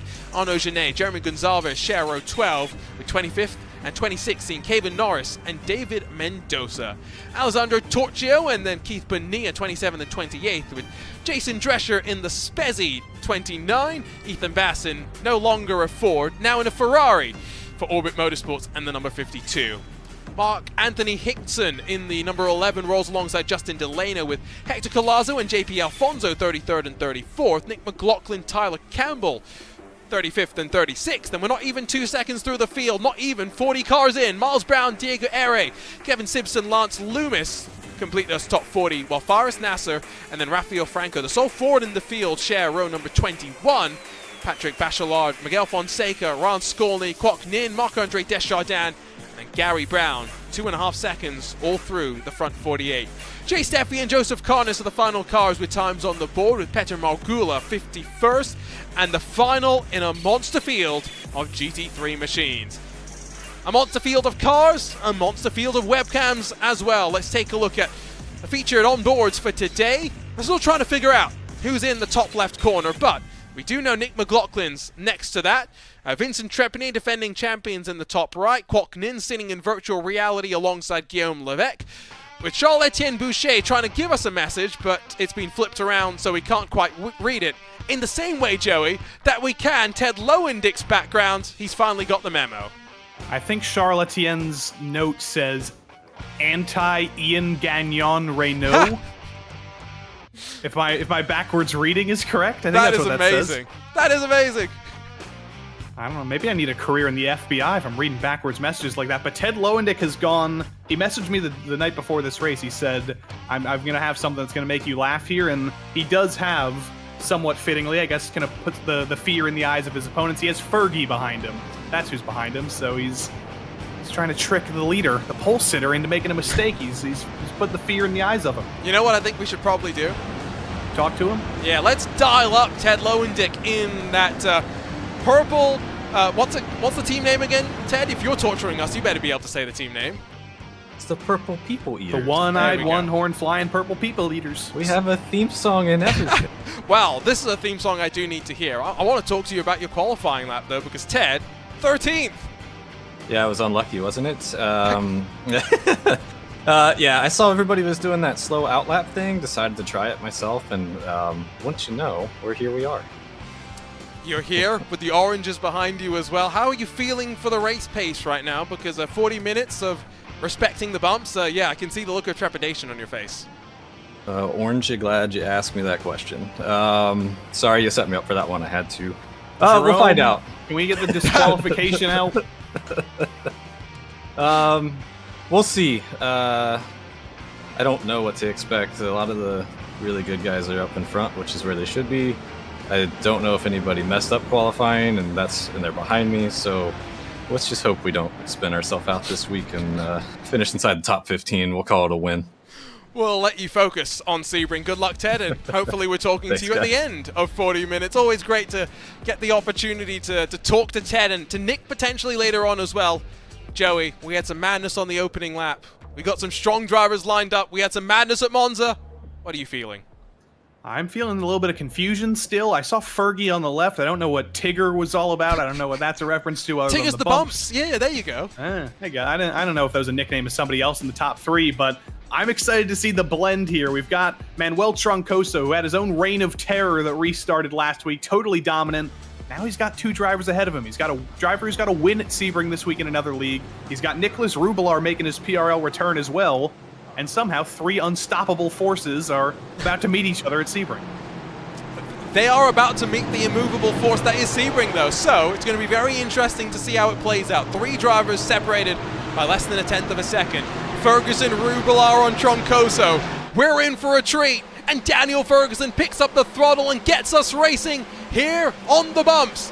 Immediately, Rubelar gets passed by Troncoso, caught napping on the start. Through turn number one, single file for the top 10 or so. It's the McLarens of Olivier and Lewis that are the first to be somewhat side by side. The teammates will be three wide into turn number three, but somehow 50-odd GT3 cars have cycled through the opening couple of corners safely and are now heading to the hairpin with a head full of steam. This is where it could all go wrong. It's the heaviest braking zone they've had to deal with so far coming into turn 7. Everybody's got the chance to give each other a little bit of room in the top 10 here, but it's going to check up. It's like when you're on the highway. Traffic starts to check up at the back. Everybody's trying to file their way through. I don't hear any crunching. I don't hear any massive incidents so far. And right as I say that, Alessandro Torchio gets tipped around at the hairpin. And the Raw Esports Porsche is now blocking the way, but they'll go either side, left and right, and streak their way on through into the middle sector of the lap. There was drama for Dalton Savadil as well at the start, but outside of that, I think we are getting through somewhat safely. Menacing orange in the sky, yes, but Manuel Troncoso, after winning and, like you said, Jerry, restarting that reign of terror 1 week ago at Monza, is right back on the case and nestled in second spot. Starting third ended up being the right place for him. He was able to get the jump on the start on Nicholas Rubelar, and he was able to get a little bit of the draft from Troncoso into turn 1. But Daniel Ferguson, he's not even done with a full lap here, and he's already thinking about fuel saving. He's already thinking about that one and only pit stop he's going to have to make. Troncoso's doing the same thing. Rubelar's doing the same thing. Everybody in the top 10's probably thinking about fuel saving right now. But when you're the race leader, it's a dangerous game to open up the race lead like that. it's, I think, going to speak to what we now have to watch, which could be a lack of a breakaway. These drivers are very concerned about the extra lap. We talked about that in the previous race. What does that mean? We are time limited, 40-minute race. That means we do however many laps we can fit into that 40 minutes. If we're slower, we do less laps. If we're faster, we do more. It means with the pit stop that the drivers expect, they have to be mindful about how much they put in and make sure they've got enough to get them to the end. Look from up above though, Joey. Dalton Savadill's turn 1, turn 2, turn 3 excursions. It's Mr. Z on the outside there in the Porsche, avoided everything, but then it's a little bit of contact with, I think, Charles-Etienne Boucher gets into the back of him into turn 5.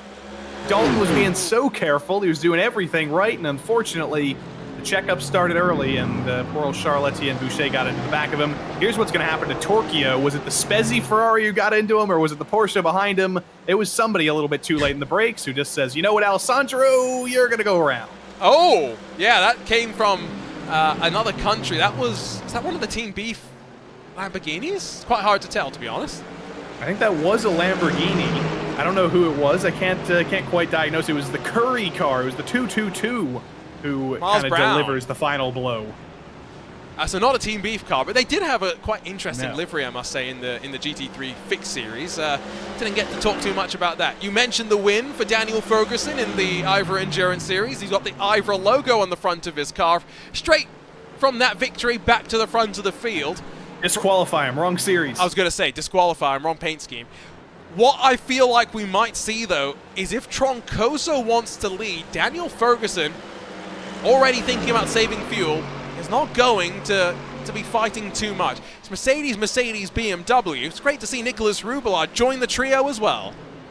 I think Troncoso and Rubbellard might be a little bit too smart, though. They're seeing what Ferguson is doing. They know what he's doing, and they're probably saying to themselves, if we were in the lead, we'd be doing exactly the same thing right now. So I think they're all, honestly, just going to ride in line for as long as humanly possible. Unless Ferguson makes a mistake, or unless Ferguson is truly too slow, I think we're honestly going to see train mode here for the first majority of this race before anybody starts to really heat things up in the top 5, because they know shortening that pit stop is the most important thing. That's the easiest way to make track position. That's the easiest way to consolidate your track position. And it's far easier to make a move in the pits than it is to do it on track. But they are already starting to break away somewhat, so they'll keep that in mind and just be mindful of the fact that 1.3 seconds, Vincent Trepinet's losing ground to the top 5 as they run right now. Into the hairpin once more. It's a very bumpy braking zone as well. It is awful. Anti-lock brake helps a little bit, yes, but it's definitely not one of those corners where drivers can really feel confident lap after lap in attacking. They've got to be just that little bit more cautious, that little bit more careful over the course of what is going to be a long race. One more replay to look at on the opening lap. It's Diego Eri in the Porsche. And this is into Tower, I believe. Yeah, just gets punted around there. That was the 11 of Mark Anthony Hinkson, unfortunately, one of the new drivers this season. Just a little bit too late in the brakes, and it was a Diego error that he punted him around.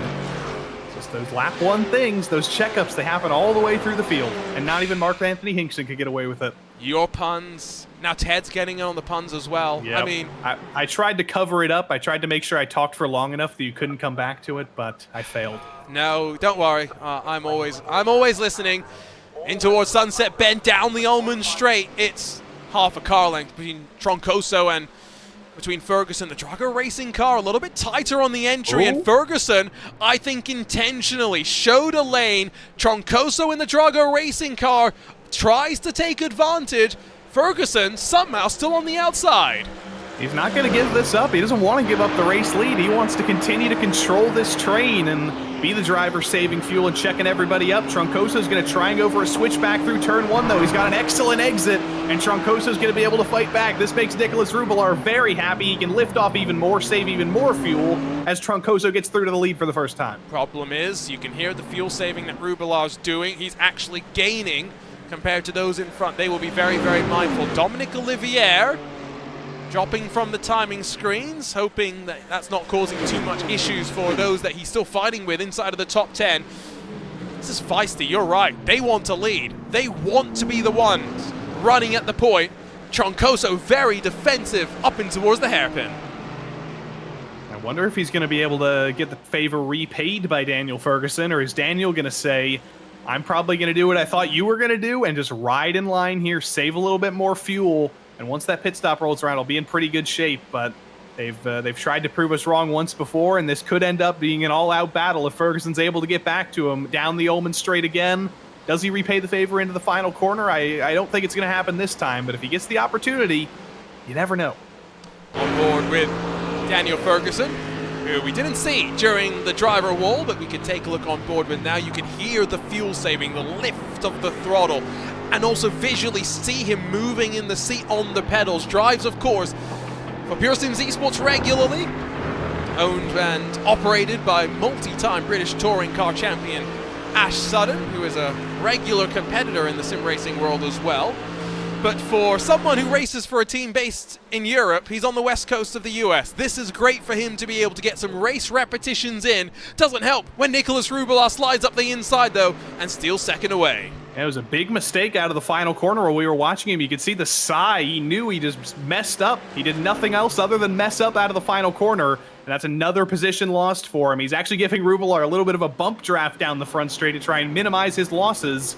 Neither of these guys want to lose Troncoso because they know what happens when you fall out of draft range, when you go over a second and let Troncoso lead a race like that. It is very, very hard to reel him back in. And that Drago Racing Mercedes looking very planted once again. Cycles out of the corner and continues to go. Be curious what these drivers are feeling like with the setups. Of course, we're seeing 4 Mercedes in this leading group of 5. None of them will necessarily be identical, of course, between some of the least teammates. Maybe they will have some similarities, but maybe they will have some differences as well. Conditions still pretty cool as we run our way in towards the night, underneath 80 degrees Fahrenheit on the track itself, and expect that to continue to drop off with now almost 5 full laps complete, 10 minutes done in this race, and as we mentioned, a bit of a breakaway forming at the front. They are fighting like cats and dogs, slightly further back though. I may be wrong, Arjuna, but I think every single car that started this race is still rolling right now. They're trying their best to not let that happen in the middle of the pack here, but I don't think we've had a single retirement yet. You're right. 49 started, 49 still running, and impressively... Oh, there it was in the background there, just barely as we looked away. All on the lead lap, but Miguel Angel Fonseca and... Is that Kevin Simpson? It is, in the McLaren, have come to blows. Unfortunately, only 2 of those wheels on Kevin Simpson's car are rolling, so I don't think he's making it back to the pits. And Miguel Angel Fonseca, he alt F4s. He's out of the car. He's towed it back to the pits. I also noticed, as we saw Miguel Angel Fonseca there, I've never seen this before for him. He's in a rolling chair. He's not in a stationary chair on the ground. He's in a rolling chair. Now, that's got to be somewhat uncomfortable if it's sliding around. Is that the angle that we've had from him in the past, or is that new? That's the question that I've now got, because you're quite right. Here's a look at the replay. It's, well, you can see an aggressive send from the inside. Oh, no. And Miguel, I can see why he alt F4'd. He's probably not too impressed with himself. I should say he didn't alt F4. He escaped at the very least. He towed it back to the pits, but poor old Kevin Simpson he's first and foremost, he's going to have whiplash from that, but secondly, he's just going to be terrified because out of nowhere, Fonseca tried to go for a dive, was too late in the brakes, and at that point, it was too late to really do anything to avoid him. He didn't know if he was clear on the left side to be able to swerve over, and he was just kind of a passenger at that point, dealing with his own decisions, unfortunately. Let's take a look through some of the driver webcams that we have today, see where these drivers are. Nick McLaughlin runs himself in 36 positions in, what's that team name again? Purple People Eaters, PPE. The problem is I don't trust myself to say it fast, because... One-eyed, one-horn, flying Purple People Eaters. Is this the theme song? It is. It's my second favorite Halloween song. Third favorite Halloween song. Well, we'll have to get this onto the airwaves if we can. We'll need to get the... And also, the Halloween does fall on a Tuesday. I should say that. So we're gonna have a thematic night. They better get dressed up, is all I'm saying. High expectations. While we've been talking about Halloween costumes, and I'm very curious to hear what Joey's Halloween costume is, Simon Terrio has dropped to 15th spot and might lose out to Gonzalo Cortez as well. Running off the corner, back up underneath the Ferrari, that black and blue Logitech liveried car. All the while now, building the momentum behind, Martin Chris going to join the fun too.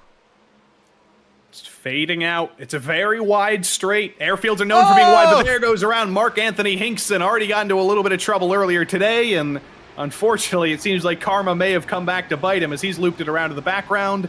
And everybody, very well done, kind of resolving things through the final corner, and we've got a very early pit stop, way earlier than any of us expected.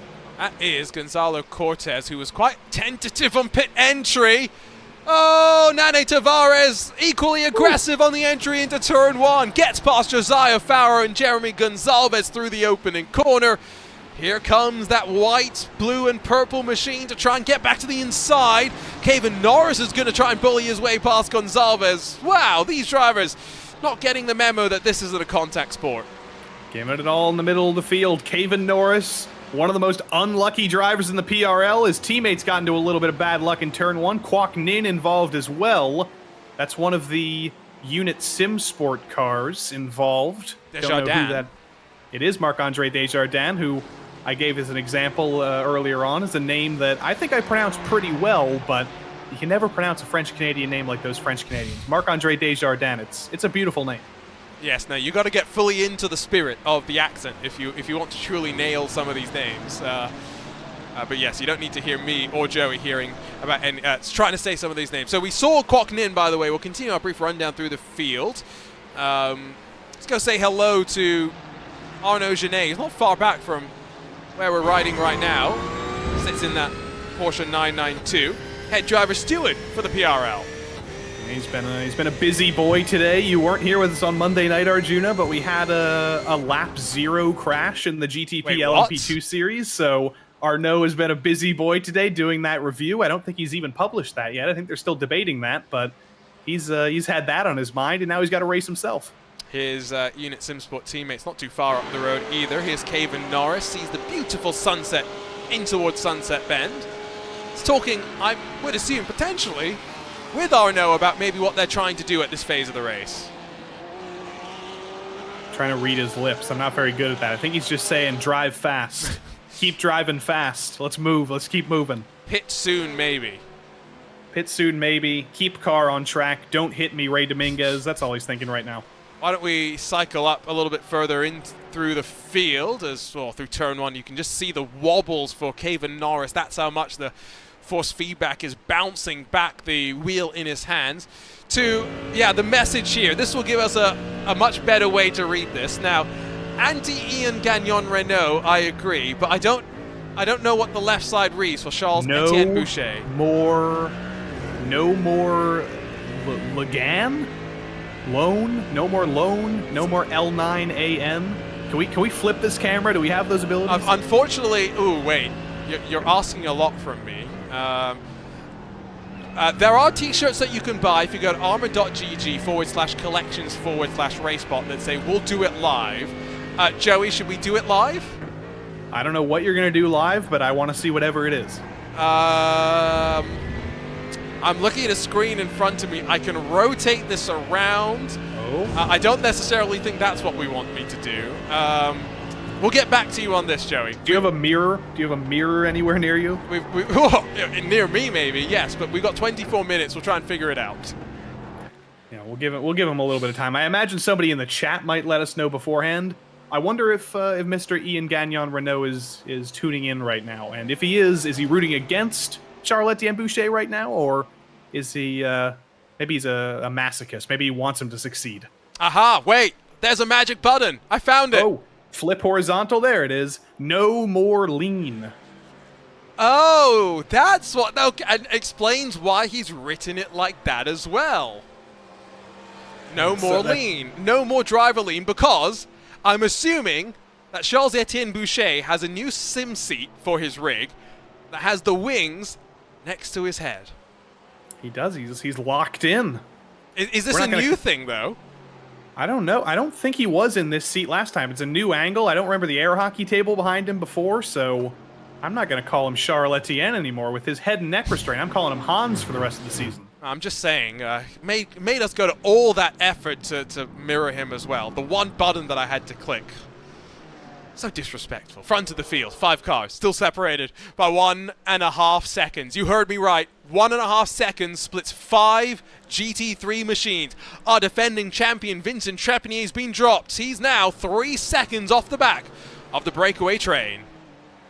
He's going to be so sad right now. He sees his 2 teammates up the road and he's thinking, guys, come back. I miss you. I was saving some fuel behind you. That was great. But right now he's fighting for P6. He knew it was going to be a very, very difficult challenge coming into this season. The second he won that championship last season, he said, there's some very, very strong drivers coming in. There's some guys who are going to be very difficult to beat. It's going to be an uphill battle to win this championship. But he's looking for consistency. He's hoping that these guys up ahead, once they do start to get a little bit more crazy, once they stop the fuel save brigade in these opening laps, he might be able to catch up a little bit more. Here is his teammate Guillaume Levike. He's got the fitting purple background, very thematic, and I can't tell above him. Is that a sunroof right above him in that black rectangle? Sunroof? Maybe. Oh, it's Daniel Ferguson gets a little bit loose, a little bit uncomfortable over the bumps of the final corner. That's par for the north.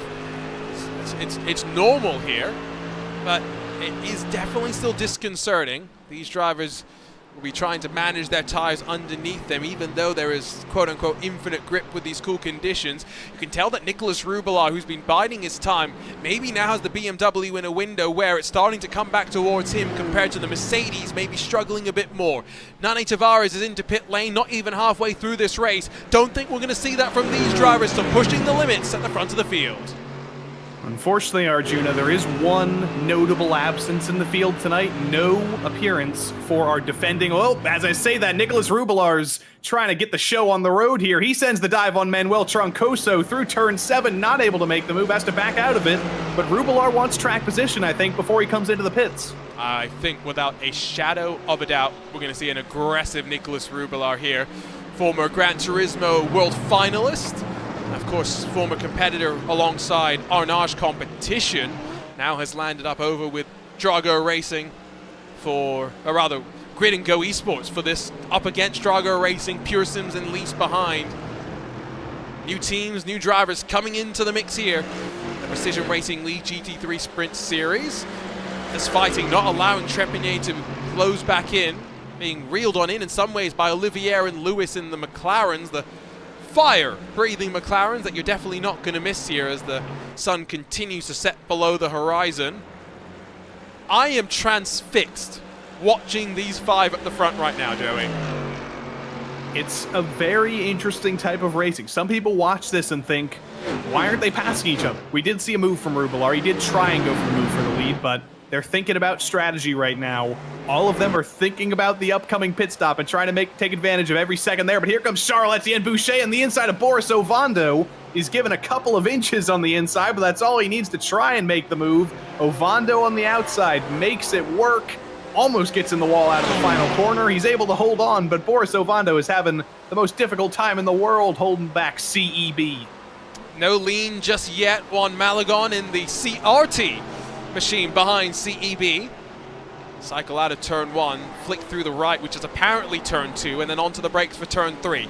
Logic in corner numbers, two things that traditionally don't go together. Halfway through, though, this race, we have 20 minutes complete.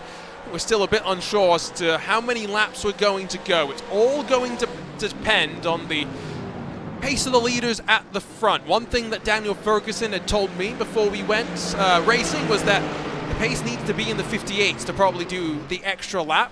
Last time by, 1:59.4. I don't feel like we're doing an extra lap. And for the record, I said CEB there just as an experiment, and I realized right after I said it, that's not going to work for an acronym. That does not work. So we got to think of a better nickname for him. It could be Hans. It could just be. I don't know. CEB's not that. It's not the worst nickname we've ever come up with. I mean, Joey, there's been a lot of bad things. Let's not forget. It's no JPM. Yeah, for every good nickname or pun you have, there's about 50 bad ones. Here's Ryan Pucktel alongside Ted Lowendick and getting through momentarily. They'll still be side by side in through Tower Corner. Pucktel's got to be careful. Lowendick's left him some room. Doesn't dig the left side tires into the gravel. Simon Terrio, Martin Crisp, Josiah Farrow, Jeremy Gonzalez all checked up behind as finally Pucktel up to 12th spot. Good move for Pucktel up in the top dozen. This is kind of kind of GT 3.5 back here. There's a huge gap up ahead of Ryan Pucktel, but a lot of these guys, longtime PRL drivers, Ryan Pucktel, an F3 AM champion, Ted Lowendick has won many times in GTE and GT3, and there is the beautiful background again. It does make me hungry. It does make me desire citrus, so I'm angry at Ted for that, and I'm going to take that anger out on him when we race together as teammates tomorrow night, and there's a little bit of anger down the back straight here. Spezzi going up against David Mendoka, or the Spezzi liveried car going up against David Mendoka. Long way around for the Mercedes as Jason Drescher is going to dive to pit lane and refill the Ferrari. That was a very wild moment for the 55, but hung on to it.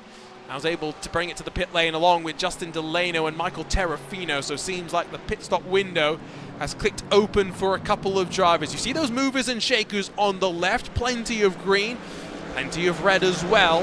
At one point, Joey, you called out that every driver was still running of the 49 that had begun this race.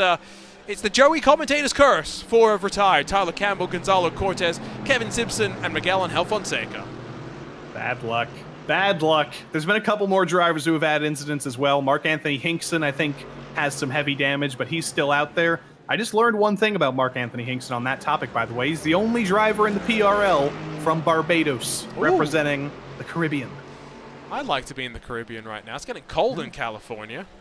Dominic Olivier, originally from St. Vincent and the Grenadines as well, currently lives in the U.S., but I believe all signs, all evidence point to Mark Anthony Hinkson still being a Bajan, still being a Barbadian, so he's racing from the tropical climates. Yeah, I got told for this weekend I'm going down to Laguna Seca. Pack warm and also pack cold. That's the Bay Area. There's also Laguna Seca. It's fun. Monterey. It's going to be great.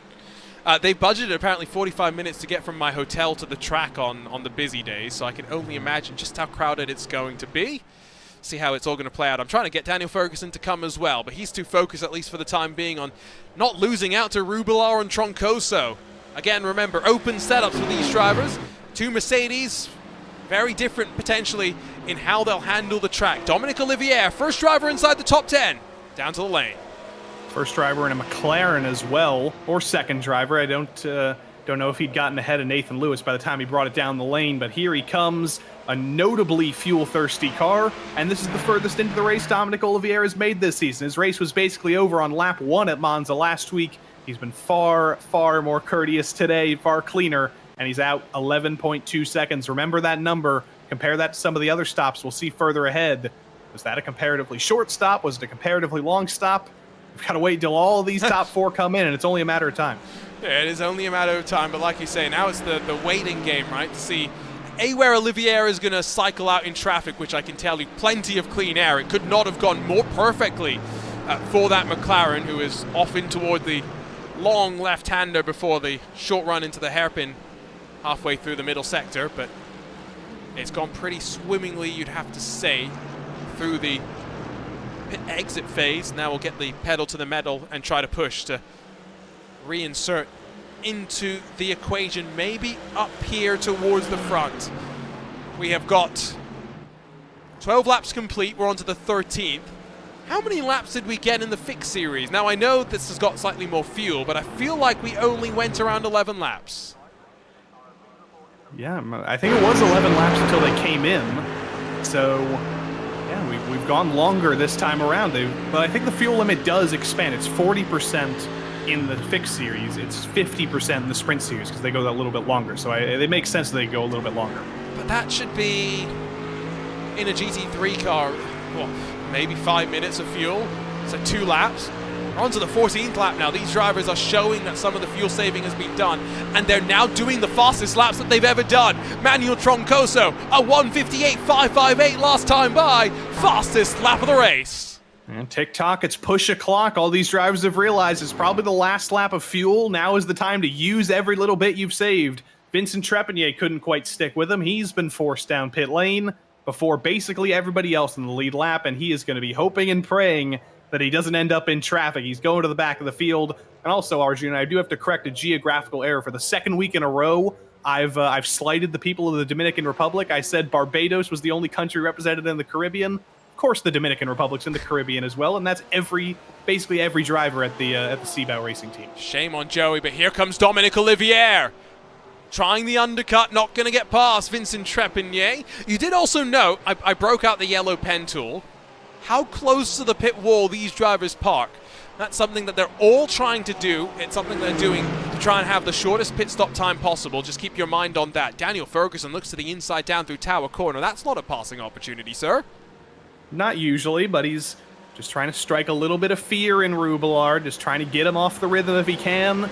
Rubelar's probably not too worried about that, as there's some fighting behind in the bottom screen. That's one of the CRT drivers. That's Juan Malagan holding back Boris Ovando and Charles-Etienne Boucher. Representing the Dominican Republic is Juan Malagan, and he's also racing in my number, the 06. So I guess I have to give it to him with how disrespectful I've been. I might as well take my number. That's not a number though, Joey. 06 is not a number. 6 is a number. But I think it's a number. No, 06 is not a number. Daniel Ferguson up the inside. Now, is this a pit entry? Is this a play where Daniel Ferguson knows he's peeling off the driver's right? No! Troncoso and Rubelar are. Ferguson, Levesque, Caron all stay out, but now busy time on pit lane for the Drago Racing for the Grid and Go cars.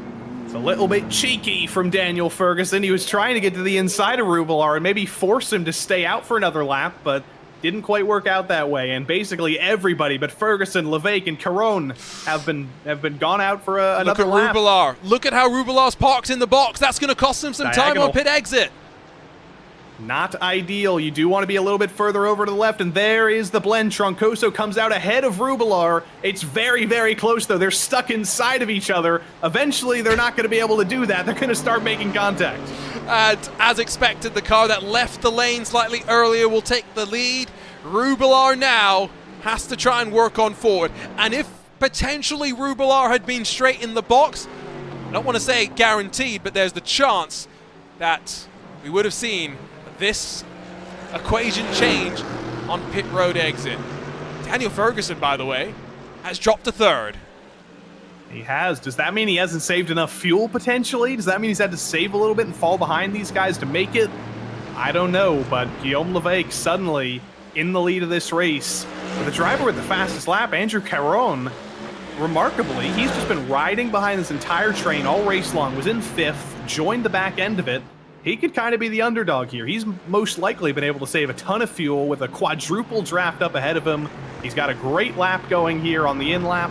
He could be the underdog once everything blends together. And so while they get ready to dive to the lane, quick look at the replay. Here's Dominic Olivier. If you want to know how hard these drivers are pushing, 4 wheels off the track. And Nathan Lewis in the Precision Racing Esports black car that's behind. Yes, a BS competition liveried machine, but teammates hold on to the mix. Nicholas Rubelar, Manuel Troncoso, they have swapped around, and it's all while 3 at the front are down onto the lane. Did the swap around between these two drivers cost each other some time? We're about to find out. That's going to be very important because Rubelar was all over the back of Troncoso. He made it very clear he was going to go for that move. He managed to do it in a place where it didn't hold either of them up very much, but still, even one little bobble like that is going to lose you a couple of tenths of a second. It was about 10 seconds for both of them. How short is the stop going to be for Ferguson, for Levesque, and for Caron? 9 seconds for Levesque, 9 seconds for Ferguson. These guys can come out 1, 2, 3 here. And this is the danger with letting drivers sit back and wait. Look at the blend off of pit exit. It's going to be close, but Guillaume Levesque will take the lead. Rubelar's third, Troncoso's fourth. Lease Esports 1 and 2. Wow, 4th and 5th to 1st and 2nd, an absolute masterclass for Lease Esports. Incredible, and Daniel Ferguson is thinking right now, I was in 2nd at one point in this race. I was leading, I started on pole. How on earth did I end up at the back of the train in 5th here, and how am I going to move forward? He's got to think, where can I find that pace in qualifying? He is still saving a little bit. Did he not put enough fuel in the car in that final stop to make it to the end? Does he have to save even more? Well, 9.6 seconds was longer than either Levesque or Caron, but with the added twist that, of course, Ferguson had run at the front, and so potentially had been burning a little bit more fuel through portions of the race. Here is the look on the face of the race leader, though. He's turning slightly to the left, so we can't always see what the expression is, but it doesn't matter. It's expressionless. I do like how you can actually see him looking in his mirrors, though. He's got the either the triple screen or the wraparound monitor. He's actually looking to the left and the right to look in his mirrors and look back. Of course, he's not going to do it as we're watching him. No, but of course. It was interesting to see. He's not doing it. There you go, off the exit of the corner. He's not doing it through the corners either, of course. He's also, you see the eyes flicking around, looking for the data. Sometimes these drivers have different on-screen elements that give them fuel numbers, lap time deltas to the other drivers that they've got to worry about. All these different elements to keep an eye on. Nicholas Rubelar might actually now be Guillaume Levesque and Andrew Caron's best friend, because the one thing that the BMW is somewhat known for is burning through its tires maybe slightly more through the course of a run. Rubelar's now holding back Troncoso and Ferguson, and at the line it was 8 tenths that the Lease Esports teammates had already broken away 1 lap into the run. And this is Andrew Caron's team. Lease Esports is the effort he put together, combining drivers from Advanced Motorsports and a few other teams, initially to compete in IVRA, but also to compete in the PRL now, and he's hoping that he'll be able to both keep the 1-2 for his team and also maybe get to the lead and win this thing himself. But they're not going to be able to run away from Rubelar, or from Troncoso for that matter. They are putting the pressure on. And Nicholas Rubelar, whether he's been a little bit dirtier on the tires, whether he's struggled a little bit more on fuel, he's still got the same pace that was able to get him ahead of Troncoso in the first place. It's a question of, can he use that to close the gap down to the 2 Lease Esports Mercedes up ahead? Running into short time as well now. Less than 8 minutes to go means at the line we will be into the final 3 laps of this race. Ray Dominguez has come slightly unstuck, someone that we saw plenty of speed from in the GT3 Fix Series. See what's happened to him in that BMW on the brakes into the hairpin, and I think enough damage on that car, was already in 44th position, and just went straight and said, I don't want to make things any worse. Yep. Poor old Rapid Ray Dominguez, I think, probably realized early he was too late in the brakes and just said, you know what, I'm going straight on, I'm going to minimize my losses here. A little bit of trouble, I think, for Kevin Simpson as well. Already Indeed. 8 laps down, and that's bizarre. I think he clipped the curb in the darkness again and looped it around again. Yeah, you'll see here, curbs are dangerous here. They're not always your friends. Yeah. Again, just the left front on the inside rut of the curb, and that loops him around. I think we've lost Juan Malagon as well from the top 10 as we were looking away as they're side by side in the top 5. Malagon got him in trouble, and they're fighting for 4th as well. Yep, I think you're right, but we did see Dominic Olivier blink back into existence. Can Malagon do the same? Ferguson slides past Troncoso. After leading for so long, I think Troncoso is probably still looking at a fuel number that's not the most healthy. Rubelar's kept the gap constant to the top 2. 1 lap on, though. 5 minutes to go, 3 laps to run. Andrew Caron and Guillaume Levesque can't afford to squabble. If they want to fight amongst themselves, it's got to wait till the final lap. Levesque, Caron, and Daniel Ferguson, they're the 3 Lease and Pure Sims drivers. They're all on the same team, so they're all kind of competing for the same thing here. But in the PRL, in the Teams Championship, only the top 2 cars score points. So Levesque and Caron right now, 1-2, that's very important because they're scoring the maximum amount of points they could possibly score right now. Even if Ferguson gets up to 30, he's not going to score any points. But more importantly, if Rubelar breaks up this little duo, that's going to be less points for Lease and Pure Sims up front. They really want to keep the 1-2 here. A 1-2-3 would be great, but the 1-2 is most important in the Teams Championship. Without a shadow of a doubt. Team Championship still got a long way to play out. Michael Terrafino and Jason Drescher in that Spezzi liveried car have come together. Michael Terrafino has switched away not just from a BMW, but from, I guess, Team Beef as well. Nice livery on the side of that car, but 27th's going to swap around, and with both cars slipping off the track, see if we can figure out what happened to the 2 of them as they continue to go side by side. Terrafino's going to lead on Drescher on corner exit. As it funnels down on in, it's Ferrari on Ferrari, a drag race into Cunningham. It's a little bit like the Ferrari challenge when you see these cars that go for very, very large sums of money just race each other. But Andrew Caron to the lead. And it's through Sunset Bend as we come to 2 laps to go. Back underneath comes Levesque, but the teammates starting to fight with 2 laps still left to run. And this is clearly no team orders involved here. They're both saying, we're going to fight for this win with each other. Caron clear of Levesque into turn 1, though. And they did that very smartly. Guillaume sort of backed out of things, said, I'm going to find a smarter place to go for this fight and not let Nicholas Rubelar catch up. He's still a second behind these guys because they have both slotted in line. Vincent Trepanier has been passed by Nathan Lewis. That's for 6th position. They still have some time to run and battle, and I would assume that Trepigny is not going to give that one up without much of a fight. Just keep an eye on the defending champion for sure, as the sun has truly set. Drama at the front now as teammates push each other all the way to the end. Here's what happened though, in towards, I guess, turn 1 between Terrafino and Drescher. Yep, into turn 3 there, just big trouble. A little bit too late in the brakes. Not a Team Beef driver anymore is Michael Terrafino, unfortunately. I think as all their drivers kind of separated this season, Team Beef ceased to exist. Jason Drescher might have a little bit of beef with him. We might need to revive Team Beef at some point. Dominic Olivier getting the next to get past Vincent Trepigny, although the Porsche on the inside with the flames coming out the back and the McLaren, the brake rotors lighting up. Oh, Trepigny almost got forced out into the grass. Olivier officially is through into 7th spot. They're continuing to push each other to the end. One more lap to go. Caron leads. Is it going to be the same way come the checkered flag?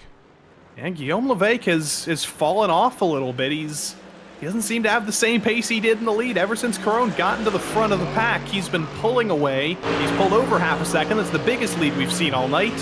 What is Levesque planning back here? Does he have 5/10 in the tank? Can he catch his teammate at all? Or is he basically committed to second unless there's a mistake? Coming out of Sunset, he loses even more time. He's going to be feeling fairly hopeless right now unless it's a mistake. To the line with less than 2 minutes to go. There is not going to be any sort of drama about how many laps of these drivers have to go. It's pretty clear. It is pretty simple. 6/10 out through turn 1. Nicolas Rubelar not gaining on Guillaume Levesque either. These drivers have run like this. A relentless race, Joey. The type of race that mentally fatigues you. And they can't afford any more mistakes. We're still half the lap to go. Almost home free for Andrew Caron, but when you're a driver like him, there is no home free. And you can see he was slow through Big Bend there. He's got to save a little bit of fuel to make it to the finish here. This race might not be over if Andrew Caron doesn't actually have enough fuel to make it, or if he does, he's got to be very careful. Levesque is closing again. That gap is coming down on every single one of these straights. I don't know if the number 27 can make it to the end. We are so marginal. We heard Daniel Ferguson saving as soon as they headed out of pit lane. How close have they cut themselves on a margin? They've still got some straights to power out of, and you don't want to be involved in a drag race to the line. Maintaining their momentum nicely though. Teammates still running 1 and 2. Rubelar's losing some ground. I do wonder if that little bit of fuel saving for Caron through the middle sector was all he had to do. Maybe he was off by about 1/10 of a lap or so and said, this is probably the best place to save a little bit of fuel. I can back off and not have any attempts at the move. But here he goes down the back straight. He seems to be comfortable. He's lifting off a little bit. Levesque is making it work in the draft, but as long as Caron doesn't run out of fuel here, he's going to win for the first time in 2 years. Strategy again comes into play. 2 years since the last win for Andrew Caron. 4 years before that, before the first win. Hopefully not as long before the next one. Andrew Caron outlasts them all at the Sebring International Raceway to win in the Precision Racing League GT3 Sprint Series. It's Elise Esports 1 and 2. 5 cars split by 3.5 seconds at the line. Troncoso ran out of fuel on the power down to the checkered flag. It could have been 5 cars, Joey, split by 1.5 seconds.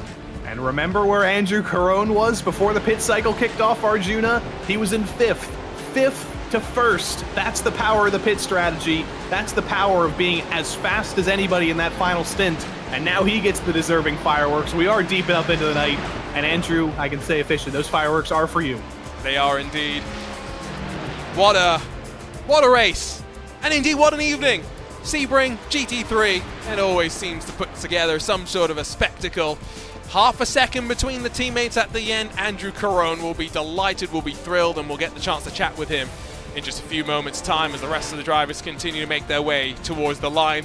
The fireworks continue to go off. I think that does sum up the type of race that we've had, and we'll get to celebrate a 3rd win for Andrew Caron. And the thing that I wasn't sure about, Joey, are these all in GT3 machines? I believe they are. I don't know if it's... Well, they're all in top-level GT machinery, I guess we can say. I don't know if the ones in the past were in GTE. But either way, he's a very strong GT driver in his own right. It's great to have him back. And I was going to mention this earlier before I was interrupted by a solid battle for the lead. No Aero Urexoid tonight, unfortunately. There's either two ways to tell this story. He injured his back. I can tell you the heroic one, or I can tell you the true one. Which one do you want? Let's go heroic. He rescued a family of 12 out of a burning building. There you go. Or he injured himself sim racing last night, but I won't talk about that one. Why did you say that, Joe? We set him up so nicely. The family was sim racing, though. The family of 12 was sim racing, and it all caught on fire, and he carried them all out. You threw them directly under the bus. I mean, you went so far to make Errol happy about all the puns you threw his way, and then you fumbled the bag. I love you, Errol. Lease and Pure Sims almost locked out the podium. And boy, what a turnaround in the team championship for them. We knew they would be one of the favorites, and today, the marker to show that. Guillaume Levesque, Andrew Caron 1 and 2. Could have been either way at the end, really. It was fuel potentially that helped Caron make his way to the checkered flag. First, the grid and go. Number 77 of Nicholas Rubelar gets home in third in front of Daniel Ferguson, just 1.5 off the back of the leader. The Drago Racing, 462, Manuel Troncoso. 3.5 seconds back after leading for so long. It shows that being at the front, punching the hole in the air, not always what you want to be doing.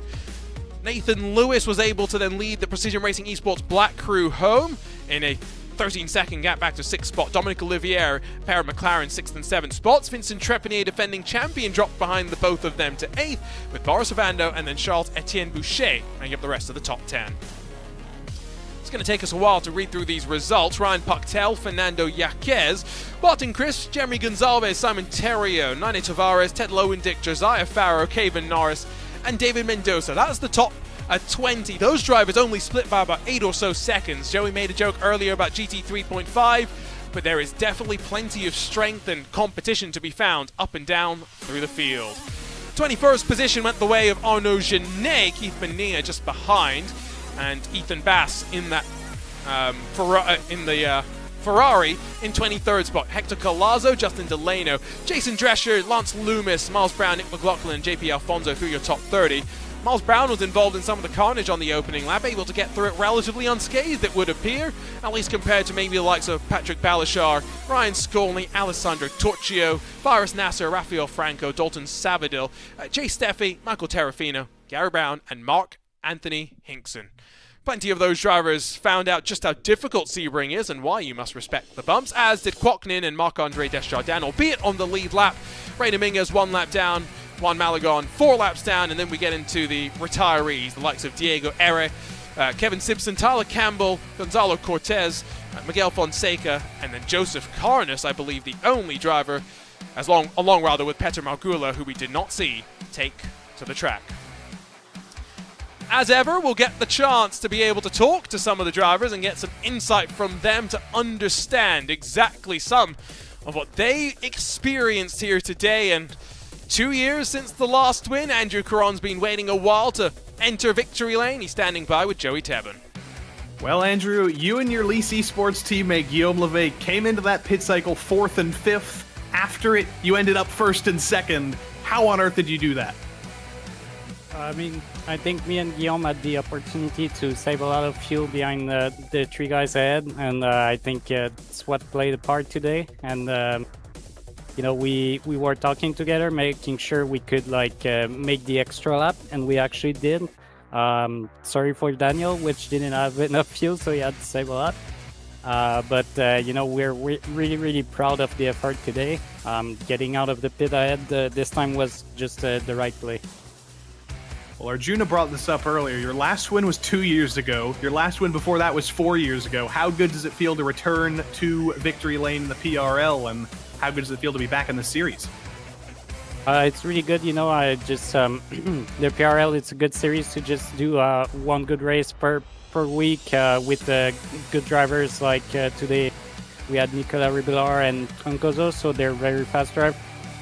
It's really good to just have some preparation and see how fast we are compared to them before a lot of the endurance events we do. So that's really cool.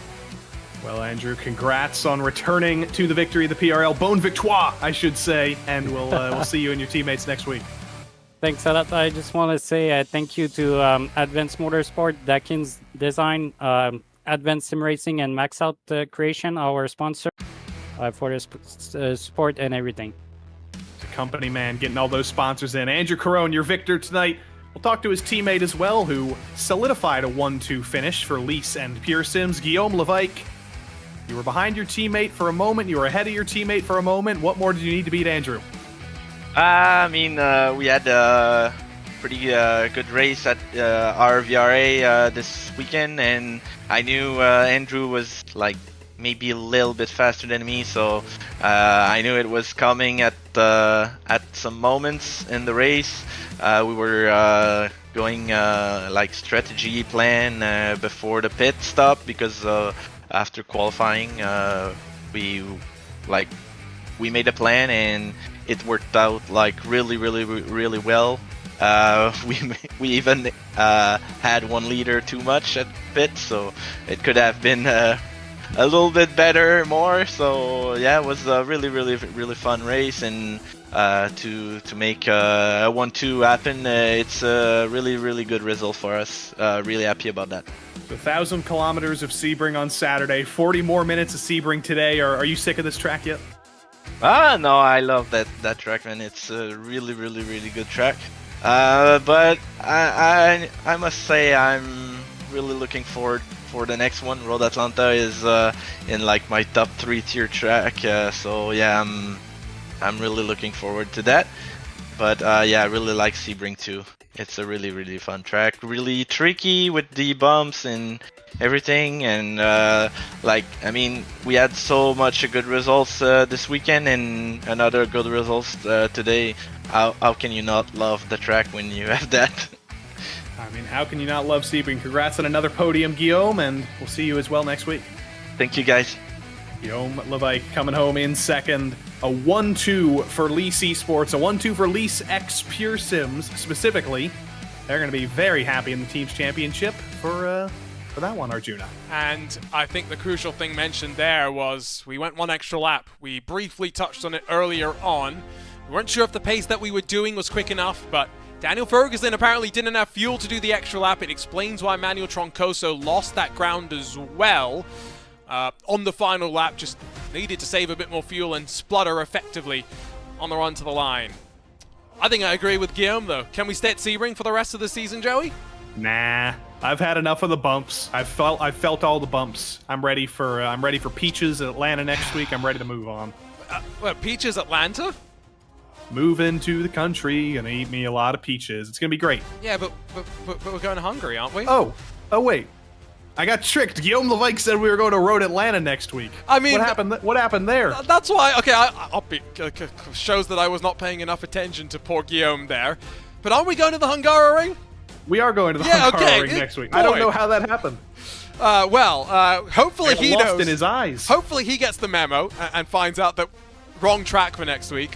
We talked about it briefly with the GT3 Fix Series, but Joey, it's going to be difficult to pass. Much more difficult than today. And after this, another couple of races where qualifying's going to set the tempo, going to set the tone. And we're not going to Road Atlanta all season. We're going to Road America in a couple of weeks' time. Road Atlanta's Petit Le Mans, so maybe he's just thinking. Yeah, that's probably why. Yeah. But yeah, Hungary coming up for this series. GT3 Fixed and GT3 Sprint both take on Silverstone / Le Mans / the Hungaroring. It's going to be fantastic. I'm looking forward to it, and I think the drivers are all looking forward to the little sequence we have here of tracks where qualifying is going to be very important. Fastest qualifiers in the series. If they can put themselves up front, they've got a high percentage of winning in the next 3 weeks. Joey, you are making me feel very self-conscious about the fact that I have not seen the Gran Turismo movie, and tomorrow I'm going off to commentate on Gran Turismo and to meet the founder and the boss man at Gran Turismo. You're gonna have to give me the cliff notes on everything that happened. It's not like I don't know what happened to Jan Modern, bro, but you'll have to tell me the Hollywood dramatization. Just make sure you say Kazunori Yamauchi correctly. Oh, let's not go there. I totally butchered that last year. You can do it. I believe in you. If you can get Charles Etienne Boucher and Marc-Andre Desjardins and Errol Urexoy, you can do anything. Yeah, oh, that's going to be interesting. Hopefully I don't completely butcher it. These drivers did not butcher the chance to put on a show at one of the world's finest motorsports venues. No matter what UNO Pavey wants to say, Sebring does not need to be touched. It should never be touched. It stands the true test of the man, the machine, and everything in between. Andrew Carone able to outlast them all in a strategy masterclass in the GT3 Sprint Series.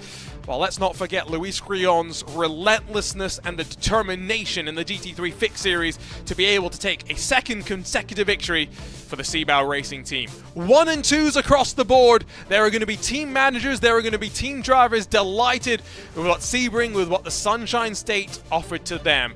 Next up, a trip across the pond and over to Hungary, where we know things will be tight and we know it's going to be feisty. On behalf of the entire team at RaceSpotTV, for Joey Tebben alongside myself, Arjuna Kankipati, thank you so much for joining us. We'll see you in a week's time for more Precision Racing League GT3 Racing.